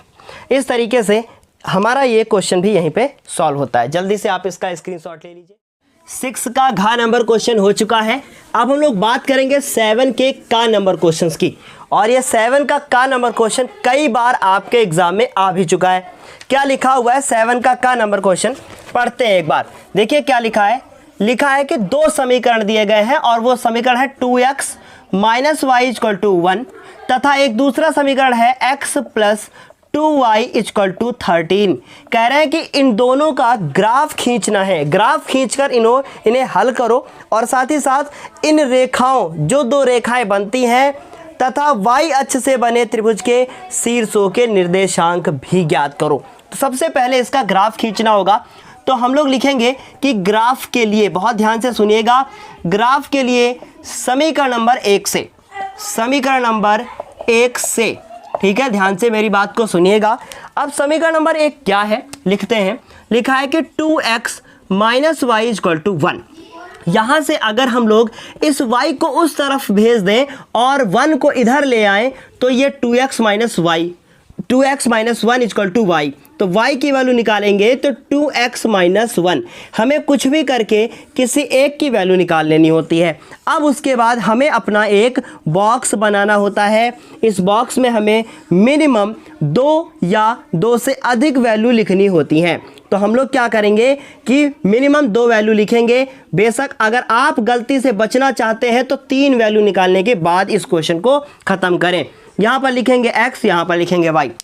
अगर इस x की जगह पर आपने 0 रख दिया, कितना रख दिया 0, अगर आप x बराबर 0 रखते हो तो आपका आंसर कितना आएगा, y का आएगा -1। अब मान लीजिए कि यहां पर आपने x बराबर कुछ और रख दिया, मान लीजिए आपने 2 रख दिया तो 2 दूनी 4, और अगर आपने 2 रखा तो आपका आंसर आएगा 2 में से 4 और 4 में से 1 चला जाएगा 3, ये आपका हो जाएगा। अब आपको ये करना है कि इसे ग्राफ पे बनाना है, तो हमारे पास यहाँ पर ग्राफ तो है नहीं, पर हम आपको कुछ दूसरे ढंग से बनाकर दिखाते हैं। देखिए ध्यान से, इसका हमें ग्राफ बनाना है। मैक्सिमम 3 नंबर है, तो यहाँ लिखा हमने 0, 1, फिर उसके बाद 2 और 3, यहाँ पर भी 1, उसके बाद 2 और 3, यहाँ पर भी 1, 2 और उसके बाद कितना होगा 3, यहाँ पर भी 1, 2 और उसके बाद 3। अब आपको यहाँ पर 0,1 ढूंढना है, तो पहले नंबर डाल दीजिए 1, फिर 2 और माइनस, तो यहाँ माइनस माइनस और माइनस। ये हो गया आपका y डैश, ये हो गया आपका जो क्या बोलते हैं, ये आपका x डैश हो गया, उसके बाद ये आपका हो गया y, और ये हो गया आपका x, और ये आपका y डैश। ठीक है, ये बात आपको समझ में आ गई होगी, अच्छे से आ गई होगी। ठीक, अब ध्यान से समझने की कोशिश कीजिए। यहाँ पर 1, यहाँ पर 2, यहाँ पे 3, यहाँ पे -1, -2 और -3, यहाँ पे 1 और 2 और उसके बाद 3। अब ध्यान से देखिए, 0, -1 कहाँ होगा, x पे 0, y पे -1, तो x पे 0 मतलब कि यहीं पर रहे, y पे -1 तो हमें ये वाला पॉइंट मिल गया, ये पहला वाला पॉइंट हमें यहाँ मिल गया। फिर लिखा है 2,3, x पे 2, y पे 3, तो देखिए x पे 2 और y पे 3, तो हम लोग इसको अगर आगे और ऐसे ज्वाइन कर लें, फिर उसके बाद यहाँ से ऐसे मिला दें, तो कहीं यहाँ पे जाके हमें एक पॉइंट मिलेगा। समझ रहे हैं बात को? इसी तरीके से आपको भी करना है। ये 2 पॉइंट मिल गए, अब इसके बाद इन्हें हमें ज्वाइन कर देना है, जोड़ देना है इनको। तो आप लोग भी इनको ऐसे ही रख के, स्केल से ऐसे रखने के बाद आप इनको ऐसे जोड़ लेंगे। तो इस तरीके से देखिए मैंने इसको जोड़ लिया है और आगे तक बढ़ा दिया है। उम्मीद है ये समझ में आ गया होगा।